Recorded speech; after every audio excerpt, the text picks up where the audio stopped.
Are you ready for the ultimate showdown in virtual racing? Welcome to the 2025 Zwift Games on GCN. It's Kaminsky with the late breakaway. He's going to take it all the way to the line.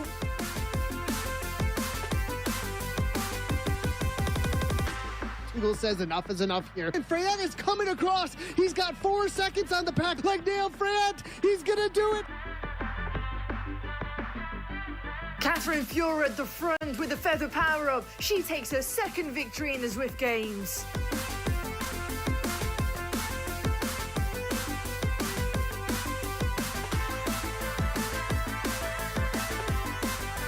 And as the riders start to hit this, we got already riders falling out the back. Radioman has taken down this championship at the line by just half a bike length. That was back at last year's action, and there's much more where that came from over the next 3 Saturdays. The Zwift Games 2025 is a 5-stage battle of speed, endurance and strategy spread across 3 action-packed weekends. The world's best indoor racers will be going full gas in a stage race like no other, pushing themselves to their limits in the digital battleground of Zwift. This year, the field in these races is the deepest and most competitive we've ever seen, bringing together the best in the world of esports racing alongside some of the biggest names in real-world sport. And with the level this high, every stage is guaranteed to be an all-out battle, or as Dave Towell might say, it's going to be a Donnybrook. Don't worry, that's the last time I'll attempt his accent. Zwift Games isn't just for the pros though, it's for you as well. Throughout March, riders from around the world will take on the very same stages as the elites in what is the biggest virtual stage race on the planet. Last year, over 80,000 riders lined up to test themselves against the course, the competition and their own limits. And this year, it's set to be even bigger. So whether you're chasing a personal best, battling it out of your club mates, or just seeing how you stack up against the pros, the Zwift Games is your chance to be part of something huge. As we watch the world's best go full gas, we're going to get to see exactly what it takes to conquer these stages at the very highest level. So clip in, hit the power up and get ready, because the Zwift Games is for everybody. We're going to bring you explosive action, expert analysis and the stories of the rides behind the avatars. I hope you're ready, because the Zwift Games are about to begin live right here on GCN. Before that though, let's have a look and dive into the format of the race in a little more detail. This year, the Zwift Games Elite Championships returned for its 2nd edition, bringing together the world's top Zwifters for a 5-stage battle over 3 electrifying weeks. 2 explosive sprint stages, 2 brutal climb stages, and an epic grand finale. The racing field will comprise the top 50 riders from the Zwift World Series standings, elite qualifiers from the February Zwift Games qualifier, and wildcard invitations for standout talent. Only the very best have earned a place on the start line. Over the next 3 Saturdays, riders will battle for points at intermediate sprints, climbs and the finish line, all feeding into the general classification to determine the 2025 Zwift Games champion. On each of the 3 weekends, discipline champions will also be crowned in the sprint, climb and epic championships. Let's take a look at the stage-by-stage breakdown. Today, the sprint battles begin. Stage 1 is on the Makuri Madness route, so expect fast and furious racing as riders power through Makuri's most thrilling terrain. Stage 2 is on the Scotland Smash route. That will be a test of speed and smart racing on the rolling roads of Scotland. And then finally, we have the Sprint Showdown for the top 5 riders in the sprint classification, a head-to-head final on Glasgow Crit Circuit where pure power will determine the sprint champion. Next Saturday, the riders will need their climbing legs. Stage 3 is on the downtown Eruption route, where riders will take on a mix of fast flats and punchy climbs in what's likely to be a tactical battle.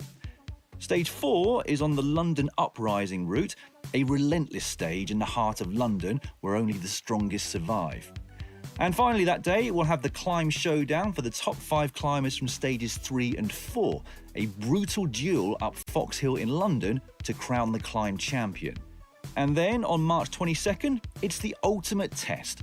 Stage 5 is on the ZG25 Queen route, the grand finale.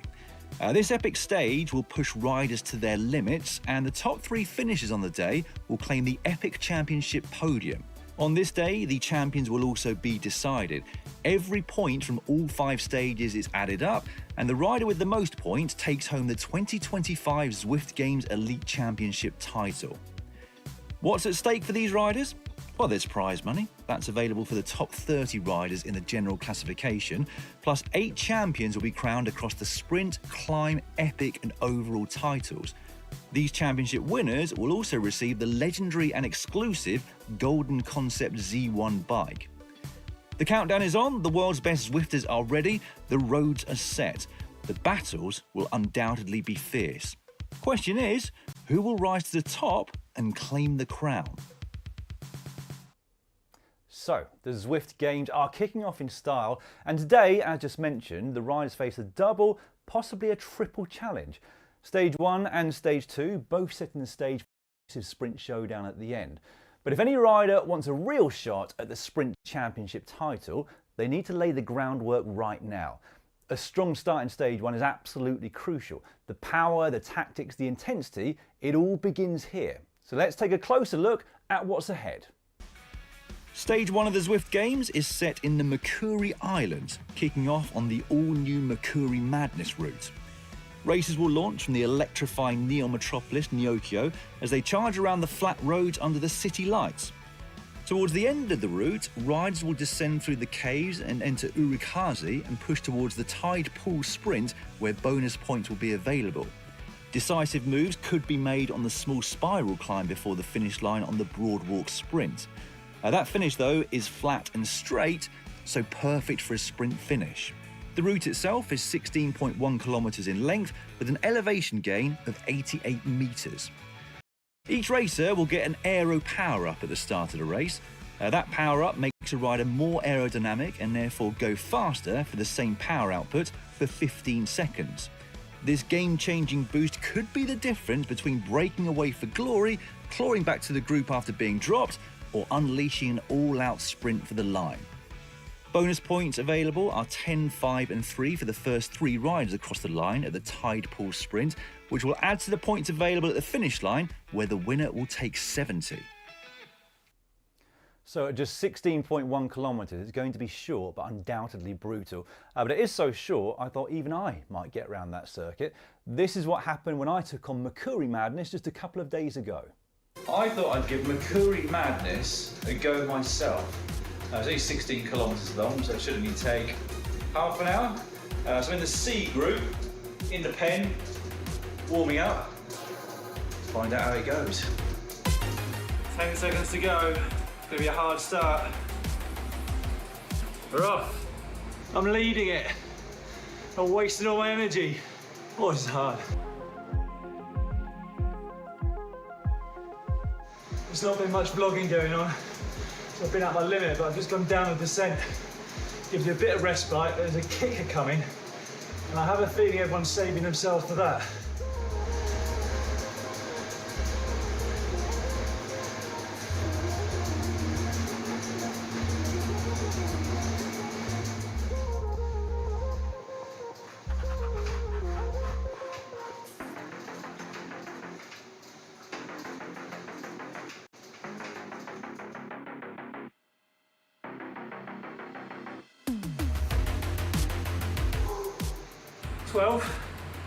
Happy with that. I mean, I could have done better, but I had a very hard ride yesterday. A couple of problems before the start, didn't really warm up very well.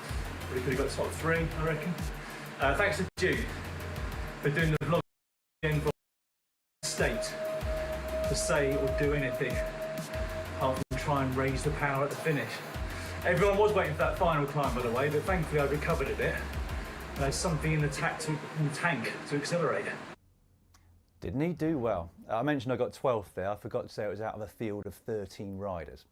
Anyway, we haven't got long until the racing starts, so this feels like the perfect time to bring in our commentators for the first time today. 2 people who know this field inside out, so no better combo to help us get the inside track on this race than Hannah Walker and Nathan Guerra. Hello to both of you. I'm going to start by asking you to talk us through the men's start list, Hannah, because they're first up today.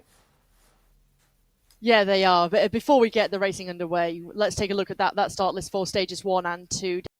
Because let me tell you, we are in for a real treat. I think it's going to be spicy racing on the cards. Nathan, I don't know about you, but I think we've got a fantastic lineup of riders today. Yeah, 100%. I mean, this is the best of the best, and everybody here has earned their spot with the Zwift World Series, earning a spot for the top 50, and then the qualifiers and some wild cards. So it's definitely been a battle just to get into these top elite riders. Be on the watch out for everyone the spot here. They certainly have. You could just pick out there Jason Osborne, the current esports world champion, just at the bottom. You can find the full start list, by the way, for everyone at home at zwiftgames.com/elite for every race in the Zwift Games. But let's focus on 5 of our personal favorites, Nathan, particularly for today's sprint stages. Yeah, taking a look here. Let's start off with Kel Kaminsky.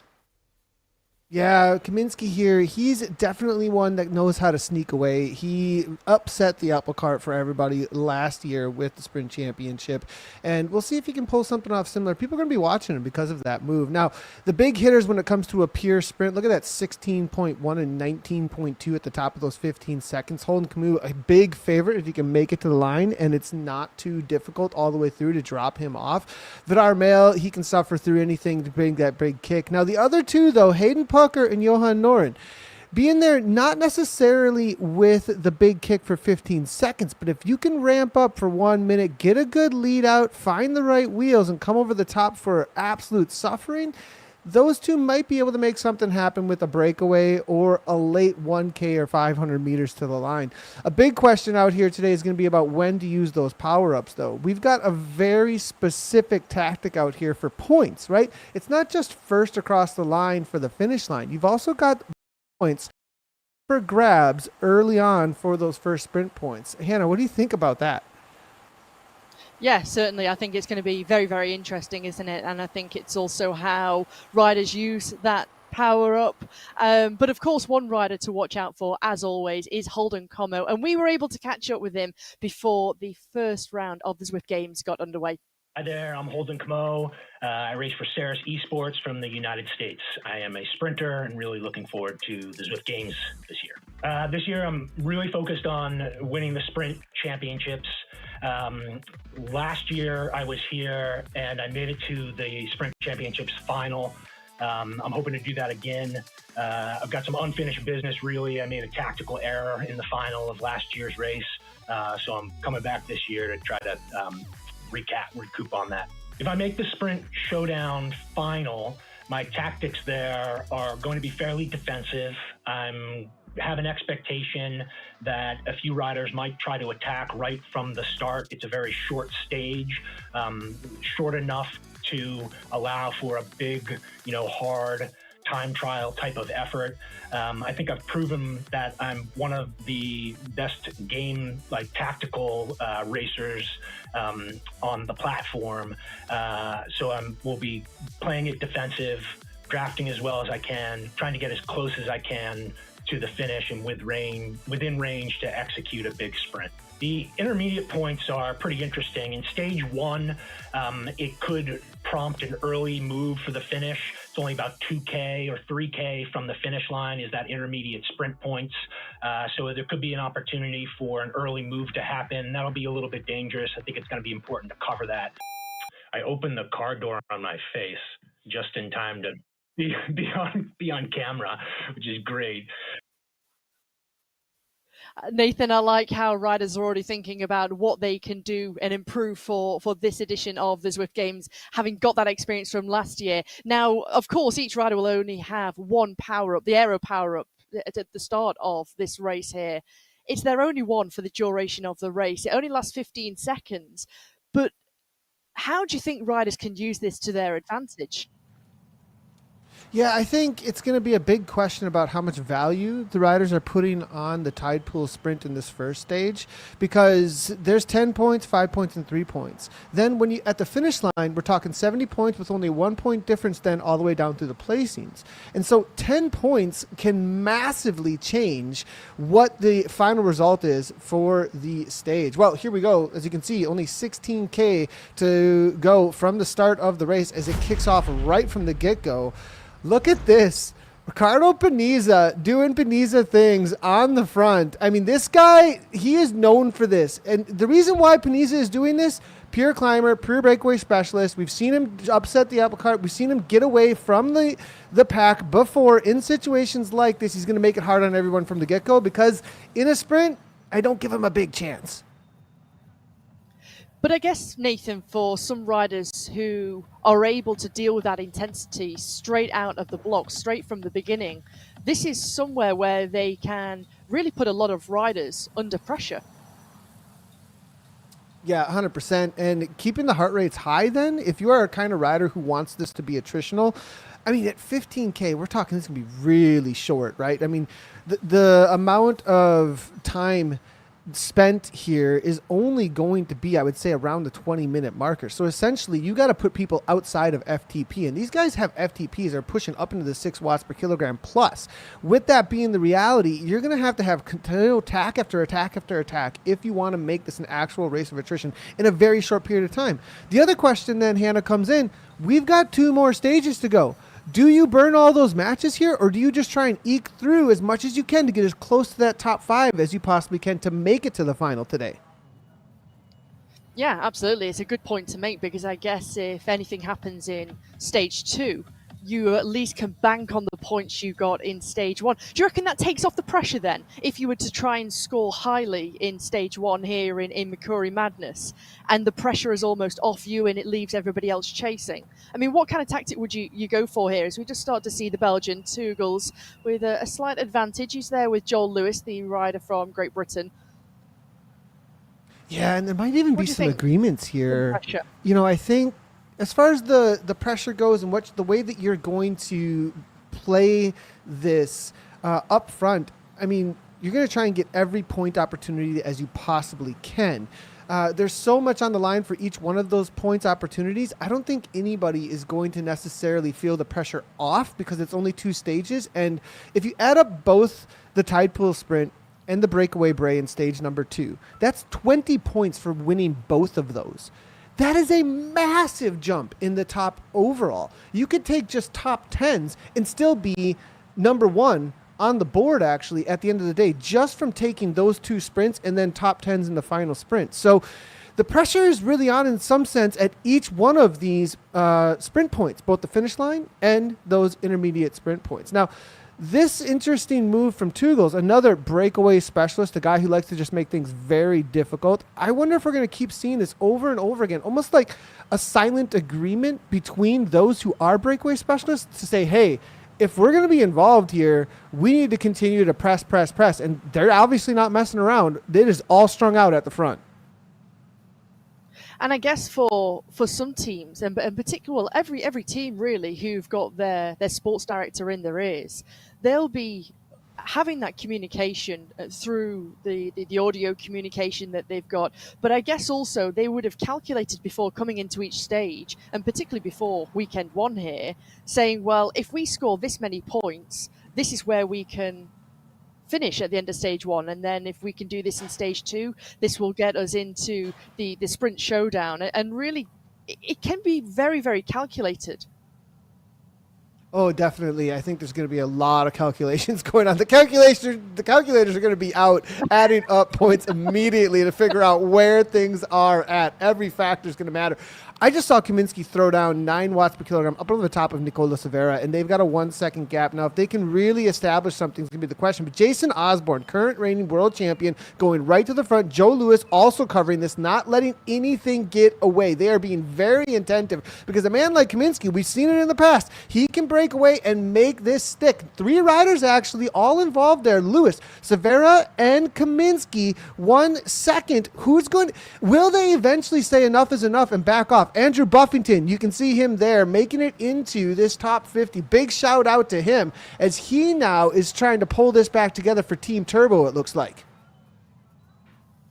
Yeah, don't forget Mikhail Kaminsky, the Polish rider there for Coalition. He was the rider who won the sprint competition last year in the opening of the Zwift Games. So he's got a high caliber, he's certainly one to watch out for, and he's a rider who we've seen on the scene for so many years. And of course, you can see Jason Osborne looking resplendent in the rainbow jersey there, the German rider who has left his full-time professional road racing career behind and has got a huge focus here on the Zwift Games in e-racing and particularly here on Zwift.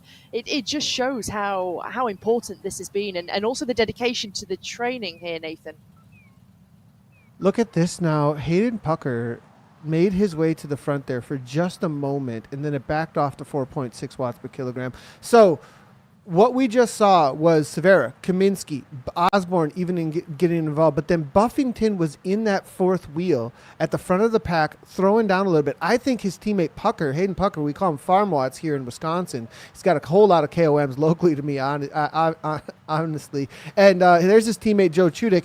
I had a feeling that they actually saw that as a danger moment just a moment ago and said, look, we can't let this get out of control. The pack was strung out over about 100 meters, it looked like to me there. I mean, that was a pretty serious moment for just a second there. Turbo shut it down, but now, again, Poli here to the front. This is going to be interesting again. Will they be able to cover it again? Because there's actually a pretty serious 2-second gap now for me. Yeah, there certainly is. And this is a strong French duo who have got a slender advantage, 2 seconds to Joe Chudik, who is chasing behind, followed by 3 riders from the USA, Pucker and Buffington, who you can just see. But Poli and Plantaru in the orange and black jersey, who you can see sitting on the wheel of Poli here, all starting to come back together. But you never know if a team, do you think teams will say, we're going to throw our eggs into the basket of trying to break away and that's how we're going to try and win this stage here? We're not going to wait until what it says on the tin. Let's leave it to a sprint. Let's try and go long. Yeah, it's a good question. I think if they're going to make something happen like that, there's 2 opportunities. Here in Neokyo, if you do get away in Neokyo and you get enough of a gap with a few riders through what we call the back cave, actually, but the caves down into Urukazi, you may be able to make something happen if you get some distance before then. If you try and attack into the downhill, you're not going to really get away. There's just too much roll-through speed. Everybody can kind of jump over the top, and the pack gets a little bit of free speed through there. After the tide pool sprint, there may be a lull. There may be a moment where, or at least a lot of riders are going to have their heart rates absolutely through the roof and looking for air. And at that moment, as you head into the dirt in Urukazi, into the corkscrew climb, that is going to be an absolute moment where you may be able to sneak away and hold all the way to the line if there's riders who are sitting up and waiting to try to catch their breath. Not even waiting. They won't be able to respond, perhaps, because of the level of that tide pool sprint. So there's a lot of tactics, actually, with the way this is set up. When you have a sprint that late for huge points in this race, that is going to make it very difficult to recover from and also sprint the second time. I guess it also makes it feel very nervous, and you can almost cut the tension with a knife here in the butt as we currently see it, because nobody wants to, I guess, get this wrong. And they also want to make sure that they've still got enough left in the tank to have that sprint at the tide pool sprint. But 2 kilometers later, that's where the finish comes. So tactically, it's a hard one to really get right, because if you make one effort at a tide pool sprint, how much have you got left for the finish, Nathan? Yeah, exactly. And that's where the recovery times, I saw a lot of the athletes actually training their 1 minute power, 2 minute powers. That has been a huge focus over the last couple of weeks. You know, I stalk a lot of them on Strava to see what they're doing, what's going on here with the up and coming races and how they're doing their training. And a lot of it has been focused on short punchy recoveries to make sure that you can throw down that kind of an effort and be ready to go within another 30 seconds to a minute, or even cover a move immediately outside of a sprint. Positioning is going to be absolutely key as well. The dynamics now and how they've changed up in the last couple of years, the body collision and the ability to push past riders and whether or not you can just easily roll through them has changed a little bit. And so it does become much more of a lead out situation, and whether or not you're sitting 10th to first wheel is going to absolutely matter. And then being able to jump on those wheels after the sprint, it's going to be absolutely key depending on how the pack responds. You can just see the squad of Movistar moving up very well through the bunch there together, 4 blue jerseys, and then that's exactly the kind of teamwork that we're looking for here, Nathan, because you can see how they're keeping themselves close together. You can see Gjernes, the rider from Norway, there in that blue jersey, just sitting on the wheel of his teammate. We just see Ollie Jones there, and we were previously looking at Jason Osborne picture in picture. Great to see the world champion. He's made a few little moves up towards the front, a few little injections, and I think his presence maybe gets people a little bit nervous because he's a rider who can recover quickly, and you mentioned how important that recovery time is, but also he's a rider who's got exceptional high power for short bursts of time. We do see Thomas Perrin off the front. Now, what's interesting is every single rider we've seen off the front so far is a rider I would not be calling for the sprint out here today. Every single one of them are playing their cards that they do have. You have to play to your talent, and Thomas Perrin is a pure climber. This guy can do, I think he was doing like repeats and threshold the other day up Volcano at, I think it was 6.57 watts per kilometer. It was some sort of insanity repeats I was watching on his Twitch channel, and the guy is definitely a favorite for stages 3 and 4, but you could see off the front going, look, I don't know how involved I can be. Now, there is a reality, though, that if he sits in through the sprint and is sitting that 20th to 10th wheel and then sets himself up correctly to jump on a wheel through the dirt section,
celebration for the U.S. national champion. It looks like he may do it. He's got 2 seconds, Zach Neer. His coach is actually trying to shut it down there because he rides for an opposing team, but Hayden Pucker might pull this off, and he does it. Farmwatts all the way to the line.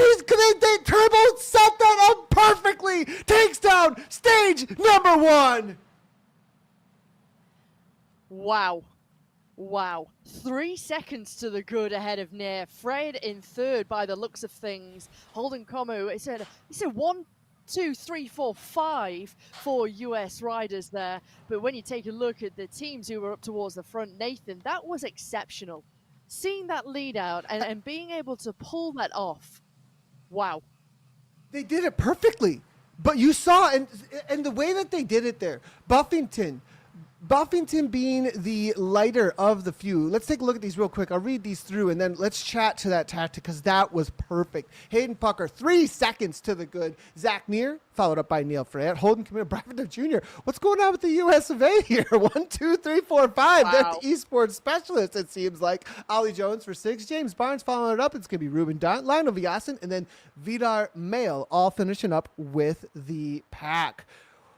Well, Hannah, let's talk about that tactic, though. They didn't really go for the tide pool sprint. We saw them kind of make an attempt immediately after the tide pool sprint, but it seems like I think they were really trying to set up for that final sprint at the end rather than take the tide pool, and they put all their chips in that basket. They did. It was really interesting, and seeing how well they did that. Dan, what a finish! What a finale! I still can't believe the power numbers that I was looking at from Hayden Pucker there as he sprinted down the finish line. I have to apologise to the viewers that we lost sound initially, and then the racing actually froze as well.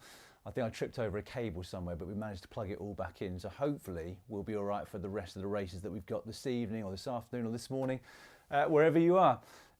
You know Hayden Pucker quite well, I believe, Nathan. He must be a big lad when you look at the power he's producing and then the watts per kilo associated with that. I literally just had him here doing some tests actually a little while ago and riding with him. And yeah, I know Hayden pretty well.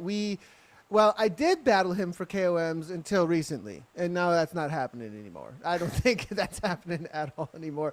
And I got a shout out. I actually got a little bit of a tip from Team Turbo. They let me know that there may be some tactics to play out. I thought it was going to be on tide pool and then following, but obviously what we saw with Buffington there being the lightest of the three, he's going to lead it out onto the early push, then Chudik into the downhill and then onto the flat with the Aero PowerUp. And actually, in the Zwift Games community racing, Zach Neer pulled exactly the same move, but solo, coming off the dirt onto the pavement. We actually called it this last Tuesday on Zwift Live. Well, they obviously watched that broadcast back because Chudik then let it out onto the pavement, held the speed from the dirt to pavement. Pucker holds on, rounds the corner, 300 to go or so, over the top, 3 seconds. Masterclass, absolute masterclass by Team Turbo. Yeah, 3 seconds is quite the gap on Zwift, especially in a race which took them a little under 20 minutes. I don't feel too bad about my race the other day now. It took me 23 minutes and 16 seconds, so I think I would have just about finished at this point. Hannah, before we came on air earlier, we were sort of chatting about how much things have changed on Zwift racing over the last few years. You were commentating all the way back in 2018. A few different design changes on the platform, but in terms of the level of the riders and the way that the racing's changed, how's that evolved over that time? I think massively. I think one big thing that we're starting to see from riders who are really specialising here in esports and e-racing. I think prior to that, of course, they would dip into different disciplines. They'd maybe be working a full-time job. And now more and more, we're seeing riders who are maybe working part-time because the amount of training that goes in to be able to race at this kind of level is phenomenal. And I think that is one huge change that we've seen. Even just looking at the power numbers, I mean, you mentioned it, Dan, that you couldn't believe the numbers you were seeing on the screen. But I think even from a year ago, the level has gone up so much, and seeing the power and the speeds. And also, don't forget, we're also on a new course here in Makuri Madness. So I think it's changed, but I think that's only to the good because everybody's wanting to be as professional as possible and to really get the best out of of themselves, but also within the team. And we're seeing the tactics. I mean, that tactic into the final, it was just absolutely spot on, perfect. Nathan, you've been racing on Zwift a lot yourself for probably about a decade at this point, maybe even longer. What are the significant changes that you've seen in the way that the platform works over the last year or two? Yeah, I mean, real quickly, totally true as far as what Hannah just said. To quote James Barnes, there's no more rocking up with a full-time job and expecting to win in the virtual world at this point in Zwift. But then with Zwift here now with pack dynamics, it's a big shout out to the development and the developers when it comes to the pack dynamics as well as the physics in game. It's been iteration after iteration after a while, and it so happens that it seems like it's kind of difficult to figure out how to make a reality out of what it means to go uphill, what it means to go downhill, how does collision work, how does those things all factor into an algorithm at high speeds. That was a long iterations that we've gotten to now where it makes a lot more sense. And we just saw it play out, actually. That was the perfect situation to see how new pack dynamics actually work. In the past, it may have been that the race got a little bit more decided by the way the game worked. You would have something we called the snowball effect, where you would snowball through the pack. The body collision wasn't there as much. You just kind of could roll through to the front and pick up speed and pick up speed and pick up speed. Even on flats, the pack would kind of do that as they would carry the watts to the front as people are trying to find position. Now, though, you've got to push past riders. When I'm out there on a TTT and my teammates are pushing me around, I say, elbows in, come on, like, don't push past me, don't push me out of the line. And so we just saw a perfect 1K team time trial lead out situation that shows you exactly how far the pack dynamics and the physics have come to make this so much like in real life racing.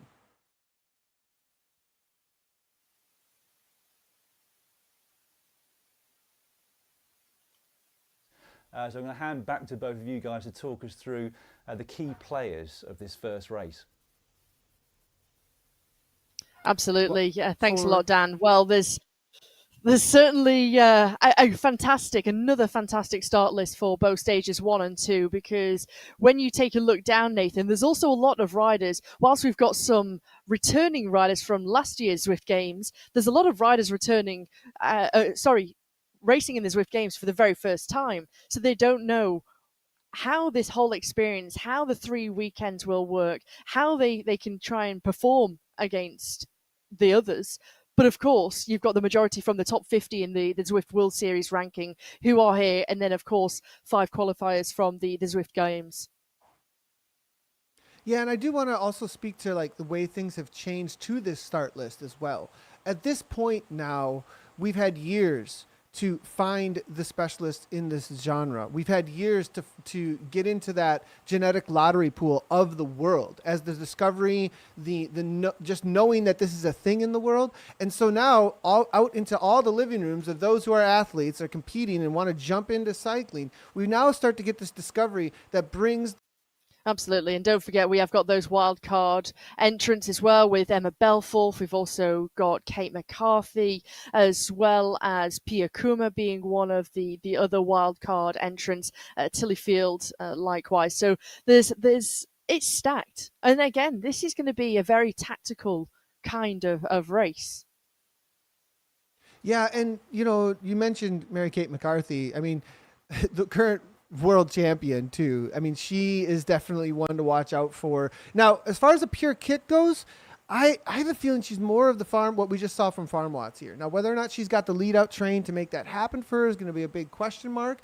Catherine Furr, as well as Mika Soderstrom, two that you can't go past, that's for sure, as far as the sprint goes.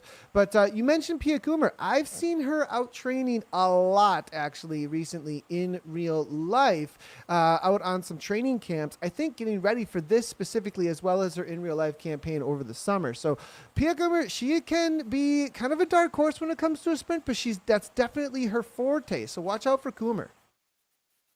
Just taking a look down at the start list here, Nathan, we've got names like Lou Bates is here, Charlotte Coldclough, Vicky Whitelaw. We've also got Cecilia Hansen, Gabriela Guerra. We've got all the top names, but also for Lou Bates, for example, fantastic climber. brilliant on short, punchy climbs, but also she can sprint. And these are the kind of riders that you need to be wary of. Yeah, Lou Bates, actually, this is going to be interesting because I haven't seen her race much since World Championships as well as ZWS. And so she is the kind of rider, though, that you can make a late move with. She's somebody who likes to make the sprint an attritional sprint. It's kind of a lead out as strong as I possibly can, just drop everybody off my wheel kind of a sprint. Whereas you've got somebody like Mika Soderstrom, kind of a little bit different situation. Exactly. She likes to just ramp it up. And you don't necessarily see a high cadence from her. It's kind of like a low cadence grind, get as much power out of that trader as she can. Also great to see Paulina Royakkers, the Dutch rider for Canyon SRAM, Zonda Crypto, who's on the start list, as well as Maddie LaRue, the 2024 Zwift Academy winner, who of course won that pro contract with Canyon SRAM, Zonda Crypto. And we just take a look at everybody preparing, warming up, and these are the final parts of the preparation here. And this is important to make sure that you've got the body ready, warmed up, prepared, as they're already into the pen. Yeah, and here we go. The riders now making their way out on course. It'll be interesting to see how this gets played out. Is it going to be the kind of same situation that we saw in the men's race where we've got attack after attack after attack, or are we going to see things a little bit calmer through Neokyo and everybody putting their chips into the basket that is the Tide Pool Sprint? I have a feeling we'll see a few moves, but I also just get the sense that perhaps everyone's going to be thinking a little bit more about those main pinch points for the points. Now, there is the reality, though, Hannah, that some of the teams may throw a tactic out there to loosen up the legs and try and tire out the legs of some of the other riders out there and see if somebody can just get away like we saw from Joe Lewis. Yeah, and there's certainly going to be a lot of riders who are trying to do that. Even someone, I mean, you can see the name there at the top, Hayley Simmons. Nathan, an excellent time trialer. She's been a British national time trial champion in the past in the IRL world, but she's also really had a huge focus on e-racing with Movistar, and you can see how they might want to try and do something today. Also, big names like Lucy Charles Barkley. Great to see Lucy Charles Barkley is here in the bunch too. But of course, coming from that Ironman background, she's also an incredibly strong kind of rider. And so she's got the watts behind her. Yeah, you know, and for like we saw just in this past stage from the men, there is the reality that anything can happen. You know, I really thought that this was going to be one for the pure sprinters up front looking at it. But as you can see in the virtual world, people can play out very different tactics, and there is a lot that's up for grabs at any moment. Joe Lewis completely, upsetting things. Then what we just saw from Hayden Pucker is not a pure sprinter. So this kind of, maybe this opens up a little bit of hope too, right? If you just saw that happen, that might open up where, like, wait, risk reward, it might be there to make something happen out here. More confidence in the risks perhaps because of what we just saw.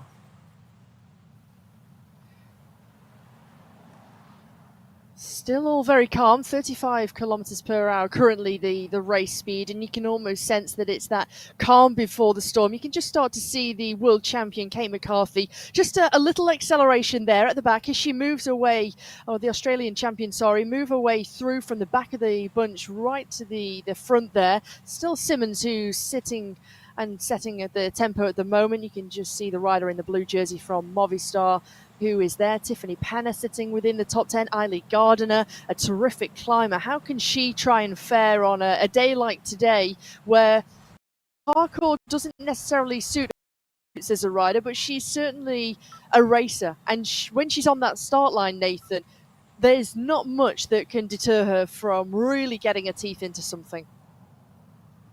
You know, it's a good mention of Eilidh Gardiner, actually, because we just saw Thomas Perrin take down a group sprint for second place there we saw. But, you know, I had counted her out when it came to this specific stage, but I think perhaps there's a lot more on the line here for a rider like Eilidh Gardiner, because Eilidh Gardiner is going to be eyeing up the climb stage, the epic, as a favorite for the win. And if she can get something solid out of these stages, she's in it for the Zwift Games overall for sure. And from what we just saw, riders who maybe aren't the best sprinters purely, they can set themselves up well tactically to make something happen here. So watch out for Eiley for a big result so that she can set herself up for a championship perhaps in Zwift Games overall. I mean, let's take a look at someone like Gabrielle Guerra from 2024 Zwift Games, for example. In the sprint, she was 5th place. She's predominantly a fantastic climber, but then 3rd in the climb, 2nd in the epic, gave her 2nd overall. And so, as you say, you've also got to be as close as possible on this sprint championship to really put yourself forward for the overall. And ultimately, the prestige of winning the overall is what riders are wanting to get from the Zwift Games here, and to be the 2025 Zwift Games champion. Yeah, and it's a good point, right? Like, I was thinking about this a little bit during the men's race as well, do you set yourself up as best as you can for the overall? That some of these riders, that's more of what they're thinking about out here today is, look, I'm going to try and roll the dice as best as I can, but how much do I risk today for the championship to be in the final today? Or do I just think about the Zwift Games overall standings and get as many points as I possibly can in a little bit safer of a way that might be a better bet, though, for my overall standing at the end? Because if I risk it all and get no reward and I'm all in for today, well, then I might set myself up to not even be in the running when it comes to the end of the Zwift Games.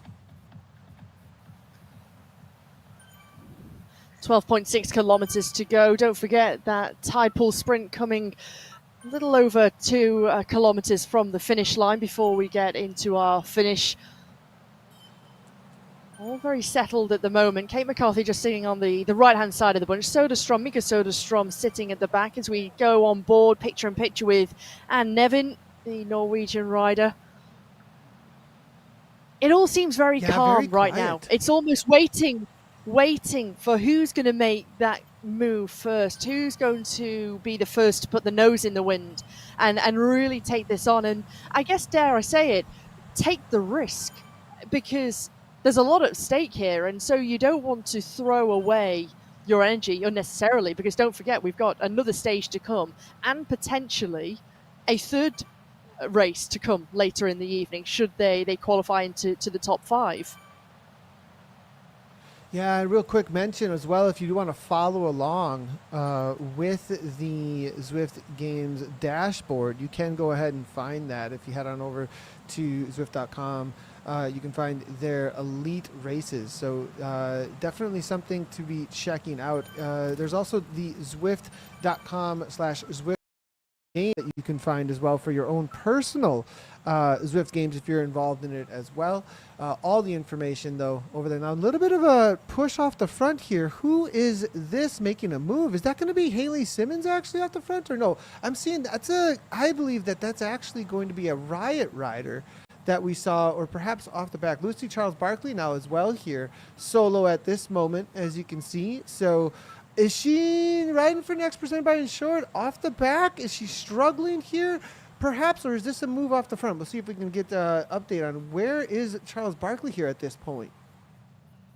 This will be interesting, won't it? Because don't forget, Lucy Charles Barkley, Ironman world champion, course record holder. She's the long distance champion in 2022, as well as the Ironman 70.3, the world champion back in 2021. So Lucy Charles Barkley, well, she's stolen a little bit of a march here because she's got an advantage over everybody else. But people can't underestimate the strength of Lucy Charles Barkley in this kind of field here.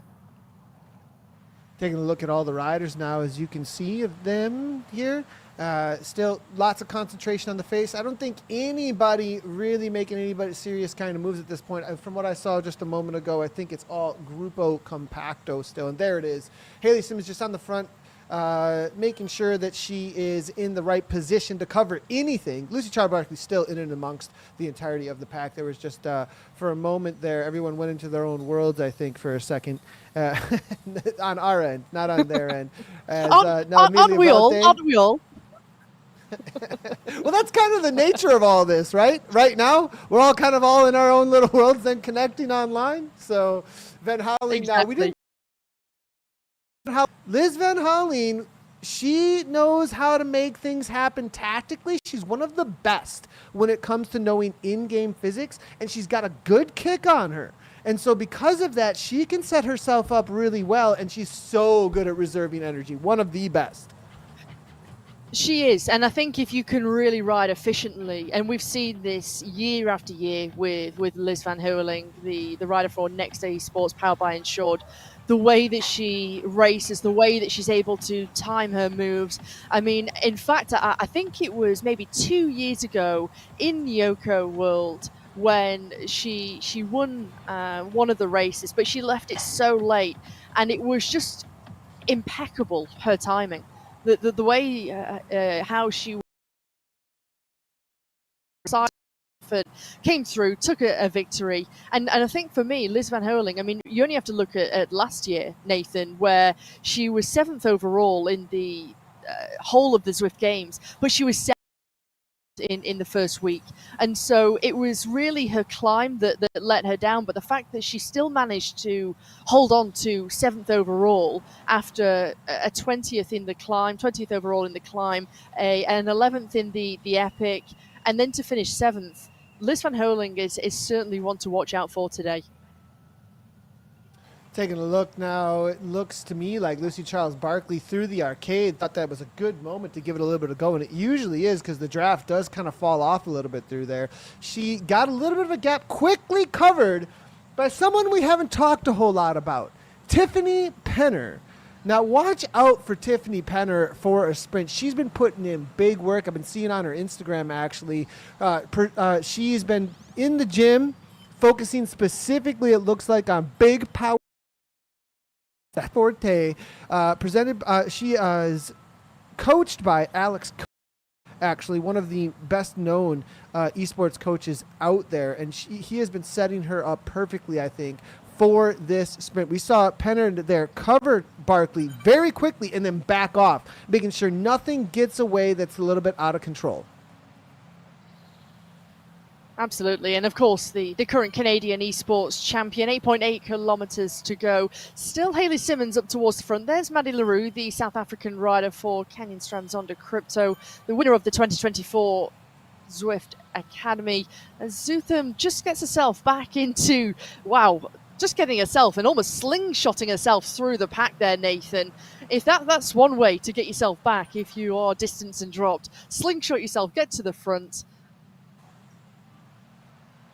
Yeah, and now you can see all Grupo Compacto at the front, not strung out at all. A very different situation than what we saw in the men's race. Just little presses that are, if they're going to make a move, really make it a serious one I've seen so far from the ladies. Otherwise, it's all spread out across the front here as everyone just watching and waiting for the cave downhill. We'll be hitting that pretty soon here.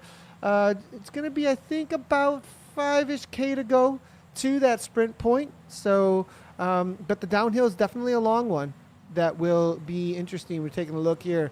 Gabriela Guerra, she's both, we're seeing her virtually, and she's pretty close to me as I look to my right as well. And things are definitely fairly calm and very concentrated here.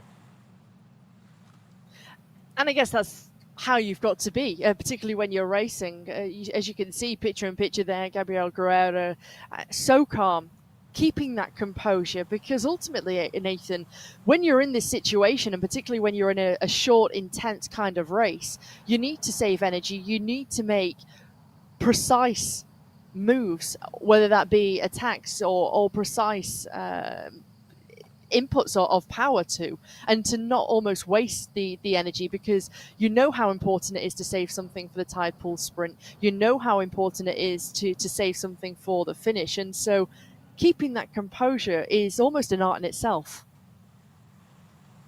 Simmons just continues to be at the front. Interesting to see. Celine Colombe, another one to be watching out for, made it through the qualifiers. He's been very strong as of recently. Be on the watch out for her. Also someone who's starting to make this a full-time thing. Now, Lucy Charles Barkley to the front, it looks like. They're going to really start thinking about, as they cross this bridge, there's going to be a left-hand turn down into the back cave that I like to call it, and the riders are going to start thinking about their positioning on the downhill and where they should be. Interesting enough, what we saw on that tide pool sprint from the men's sprint, it was really about positioning into that final kick way more, and then the final little 15 watts per kilogram we saw, little in quotes, from the likes of Thomas Perrin played out for him just because of where he had positioned himself perfectly. If you're sprinting at the last moment from 10th wheel or behind, it may be all over at that point already. You just see the world champion looking resplendent in the rainbow jerseys. Kate McCarthy there, 136 beats per minute, the heart rate currently just a little over 130 watts as we currently saw, or 222 watts as we currently see. But another rider who is looking calm, looking very, very composed, but you can really start to hear and feel that things are starting to hot up here. Things are starting to get a little bit spicy as Brittany Lytton, the rider from New Zealand, drops the Aero PowerUp, and she says, "Do you know what? I've had enough here. I want to try and shake things up, and I want to try and steal a march. I want to try and get those points." And right now, already, 2.3 seconds is the advantage to Columbi. Maya is in third, but it's starting to stretch things out here, Lytton. Yeah, and this is danger now at this point. We saw it from Joe Lewis. People are going to want those 10 points. Lytton here pulling off maybe something similar to what we saw from Joe Lewis, because everyone might sit up a little bit and not be all that interested in making this chase because they don't want to waste their effort before the sprint and settle for the 5 or the 3 or think about the final. Now look at this. So perfect. Gets herself up at 57 kilometers per hour into an aero tug. Doesn't have to work at all at this moment while they're working on the front of the main pack. Very smart, but they're rolling it right back to her. Look at the speed of that pack as they pull it back together. Alexi Snover, another really good sprinter. Watch out for her. Lise Gallegos now to the front, it looks like, as well, but it looks like it's all back together here at this point. Lytton tried to make it happen, but it does not look like it's going to be a success. All back together, 5.2 to the line for the finish line, but a little less than that for that first tide pool sprint. Big points in just a moment here, Hannah. It might not have worked out for Lytton there, Nathan, but you never know how that little injection of pace, that move off the front, has really shaken this bunch up, shaking the peloton up. Everybody's awake now, knowing that riders and teams are willing to make a move at this point in stage 1 here in Makuri Madness. As you say, a little over 2 kilometers to go until we'll get to that sprint. Fury's there, the, of course, reigning champion of the Zwift Games and the winner of the sprint last year, 12 months ago. And there we see 1.5 kilometers until that bonus sprint. Don't forget, 10, 5 and 3 points are available at that tide pool sprint, and as we might know, it could make all of the difference as everybody starts to get themselves set up ready as they go through this little canyon. They're going to come out the other side. Hayley Simmons is still there, and here goes Lou Bates. Lou Bates starts to make an acceleration now, 12 watts per kilogram, and it's Bates who's trying to go for these points here. 1 kilometer to go.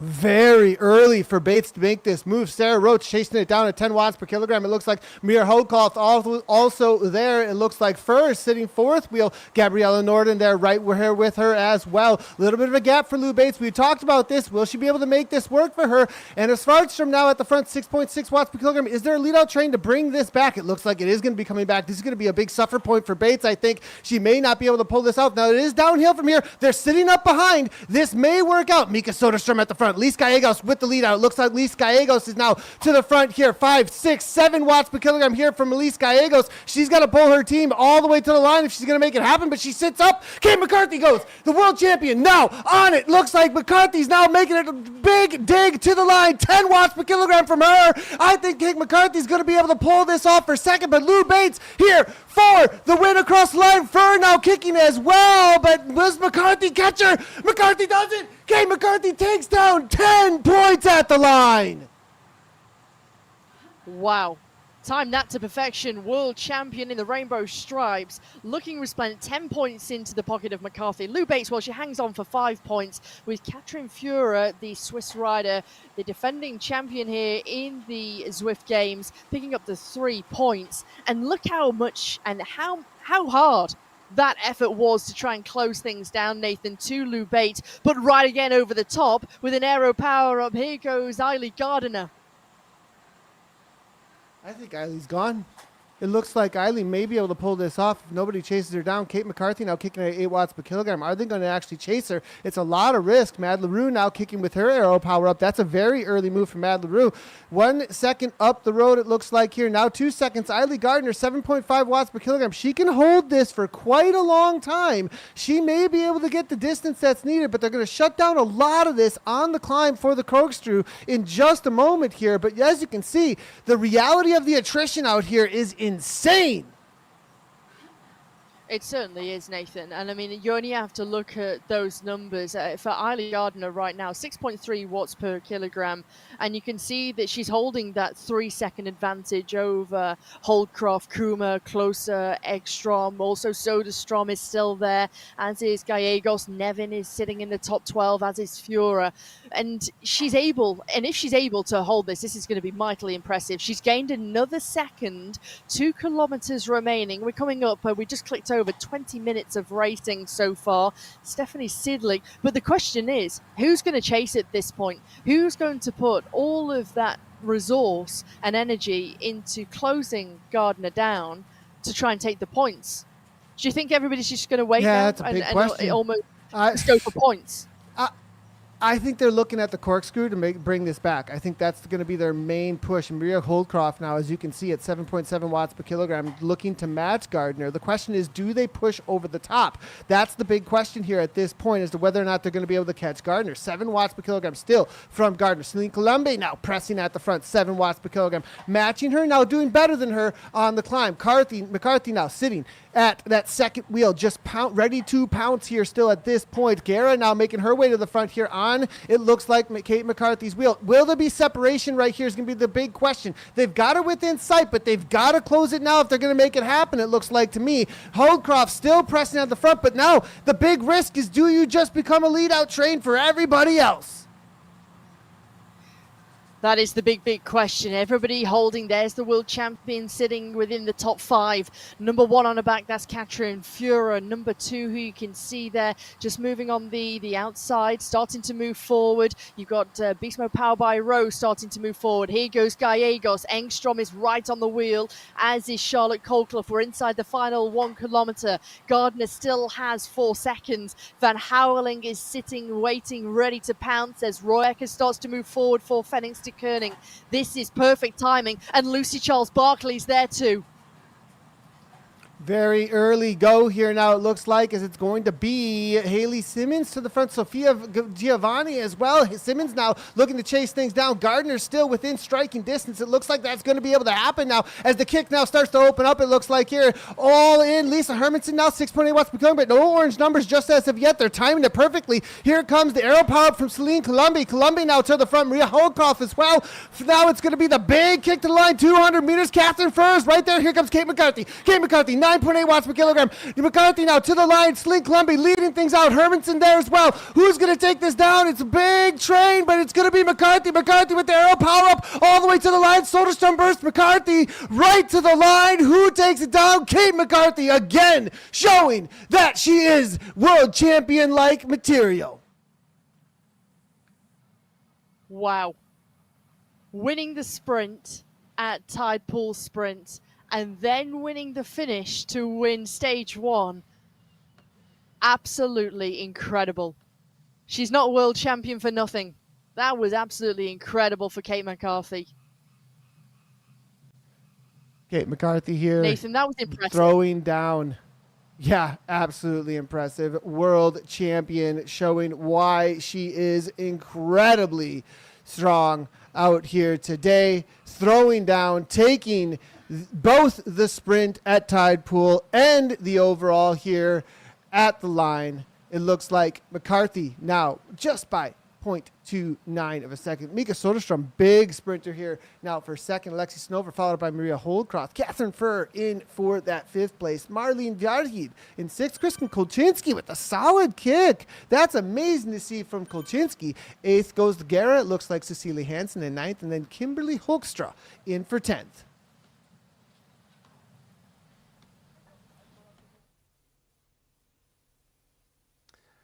I'm going to say the same thing that I did when I was watching the contestants at the Zwift Academy finals late last year.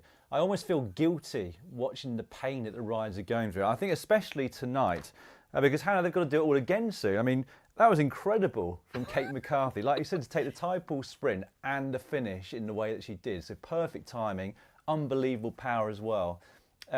She's quite incredible, isn't she?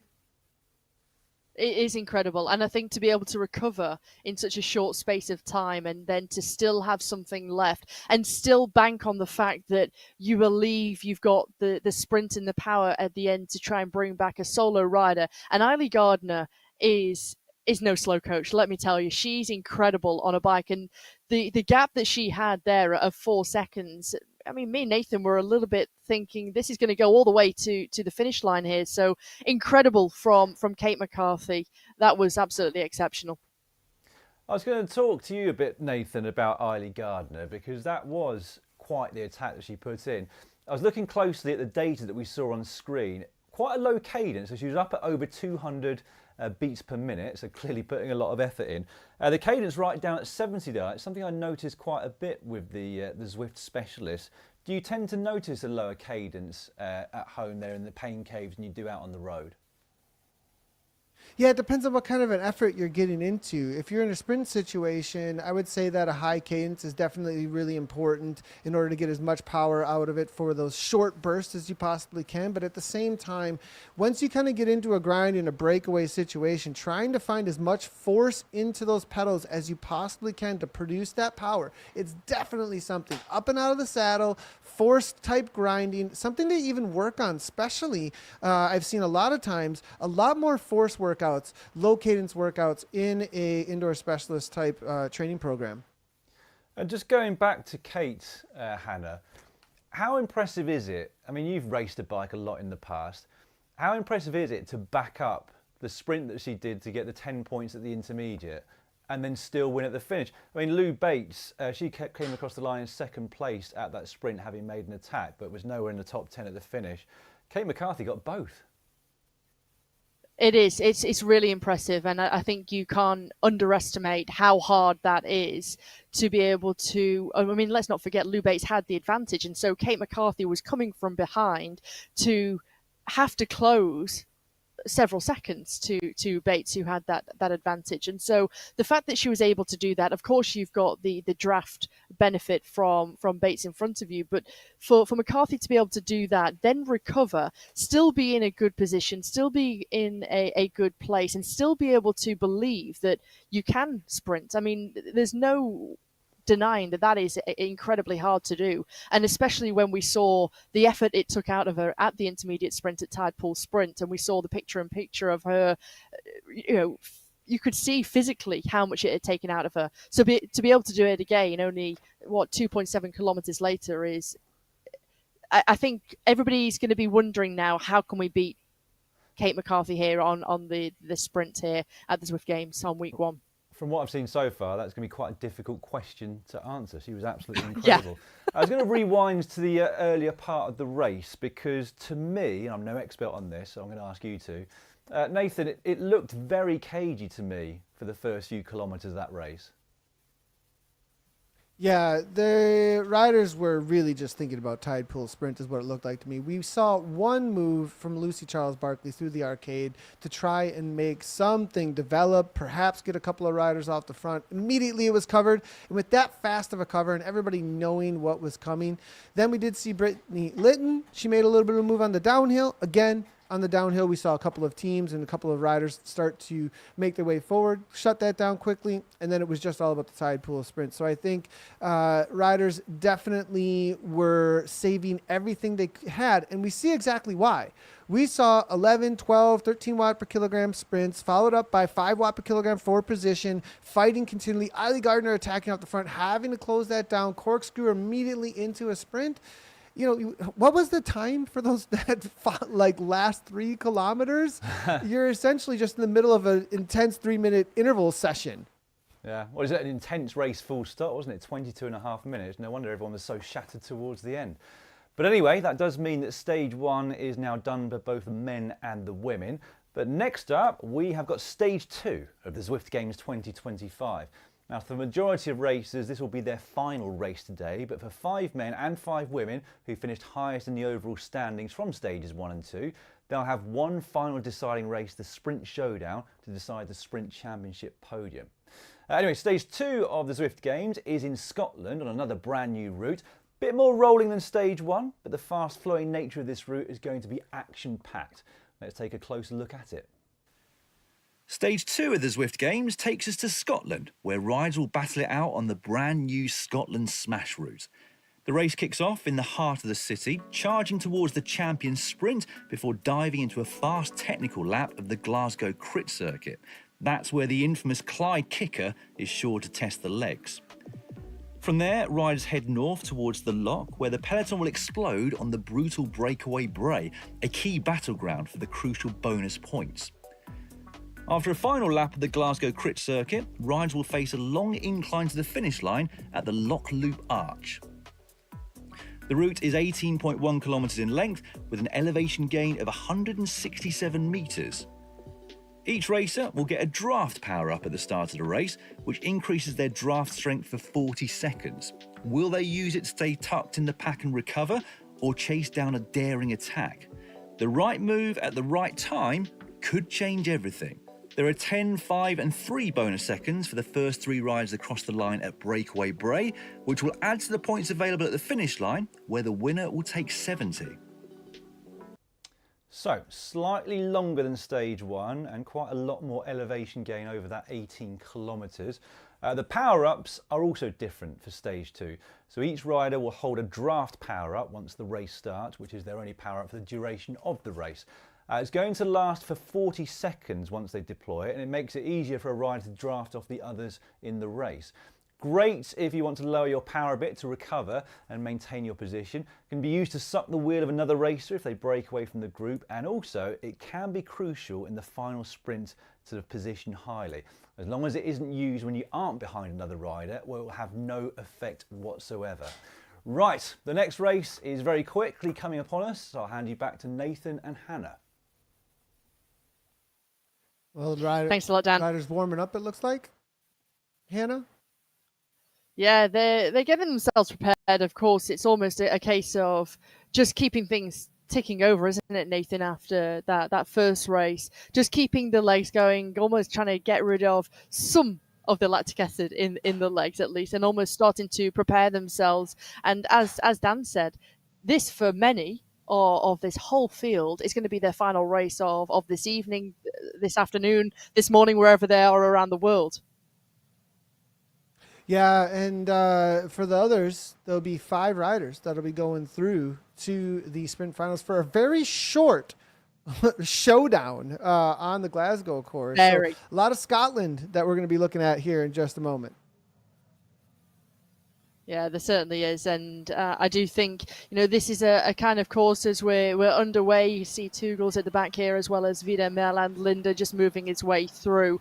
You take a look at this course, and it's got more elevation. There's a few more peaks and troughs. Of course, you've got the short steep climb of the Clyde Kicker, which could really act as a bit of a launch pad. So it's going to be a difficult one. But of course, you've also got Breakaway Bray.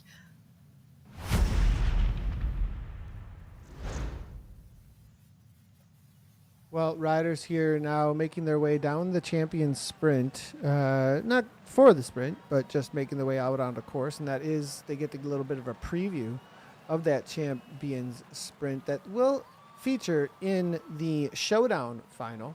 But now as they make their way out onto this course for the Scotland Smash, their first real point of points interest is going to be on the Breakaway Bray. But before they hit that, we are going to be looking forward to the Clyde Kicker here in just a moment, back through the Champion Sprint again, and then making the way on over toward the Lock Loop. And that'll be an interesting point because it's a little bit of uphill for quite a while there at that moment. But a little press on the front here. Well, 3.9 watts per kilogram. Osborne, he's just man in the front, not really too worried about it looks like.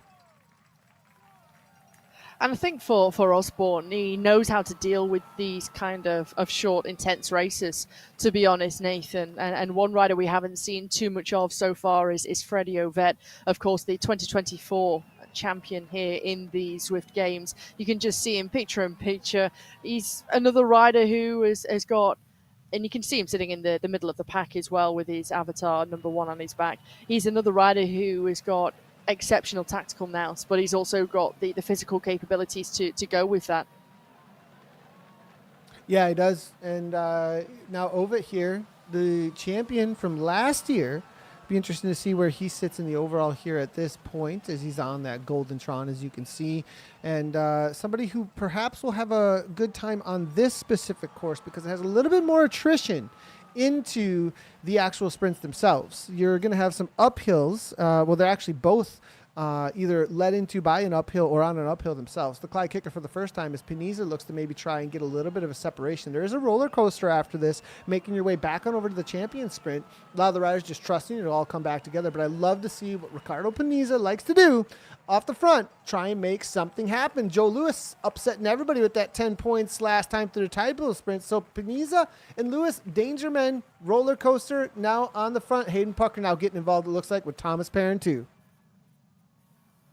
Yeah, absolutely. And it's almost a carbon copy of what we saw before, wasn't it? In stage 1, Panizza was one of the first riders who was up towards the front, almost stretching things out. And it's a very different kind of circuit, particularly with the rolling nature of, particularly the opening part of this stage here in Scotland, on the Scotland Smash. So Lewis back towards the front, he'll be happy. I think he'll be very, very motivated knowing what he's already done so far.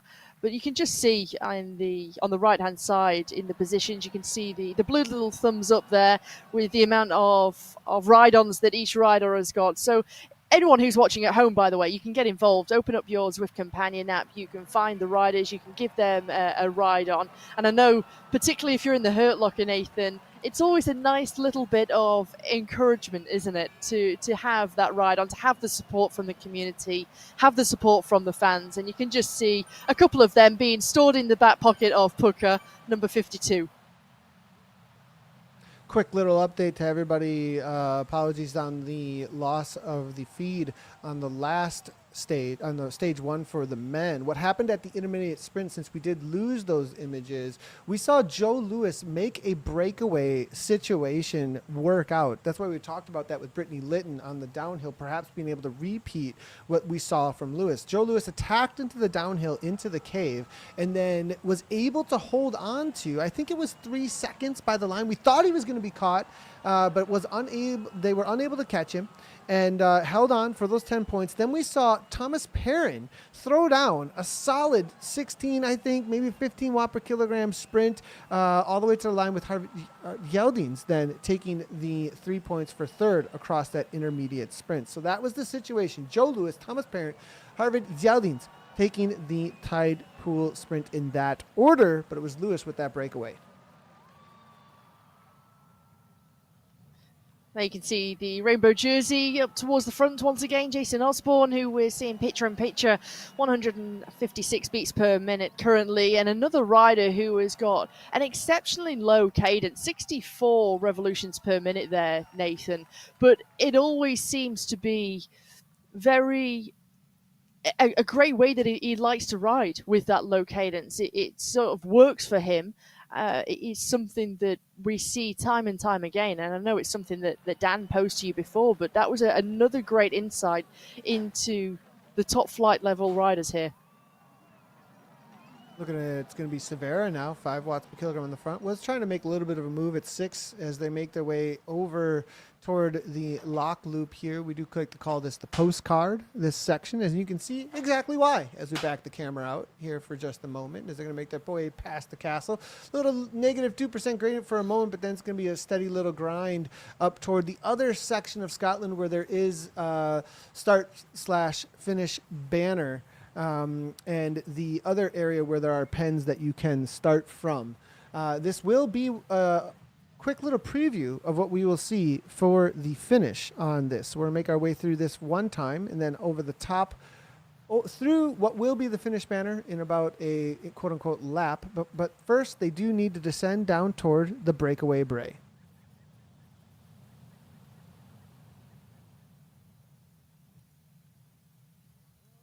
Olivia 6 minutes Simone's of racing now? past 13.2 kilometers to go there, Nathan. Yeah, as you say, sorry, just to cut across you, Olivia Simmons, the Belgian rider we're just taking a look at now. As we just passed the castle on the right-hand side, Schudig still up towards the front. Do you think they can do anything similar to how they played things before, Nathan, with that tactic of almost having a lead out and really almost working everybody over? Because I think they took everybody by a little bit of surprise the way that they did that tactic in stage one. It'll have to be a surprise is what it'll have to be, I think. You can also, though, definitely make a move that leads it out just right in front of everybody. And if your team is strong enough to create that lead out situation, third and fourth wheel get the most draft. And if you end up with, the first person, second person, third person in a line like that, coming around somebody can be extremely difficult if they're just full bore. And so one thing you can do to disrupt that is come around Pucker as third wheel, push him out the line and hold on, right? Then Pucker's on your wheel though. So it's risky, but at least you're involved rather than be in a situation where there's three off the front or they got a little bit of a gap. So I think you're going to see riders a little bit more involved at the front for positioning and not letting things go quite as easily. I think also it's been a while since these riders have raced at this level amongst each other. Zwift World Series was the last time that they've really seen each other at an elite race like this. And I have a feeling that there's going to be some, learnings all over again. Like, oh yeah, you can't necessarily let something go like that, or I can't be sat back 10th, 20th wheel. I have to actually fight for position. Now we do see Alessandro Poli, though, making a little bit of a move. Love to see it.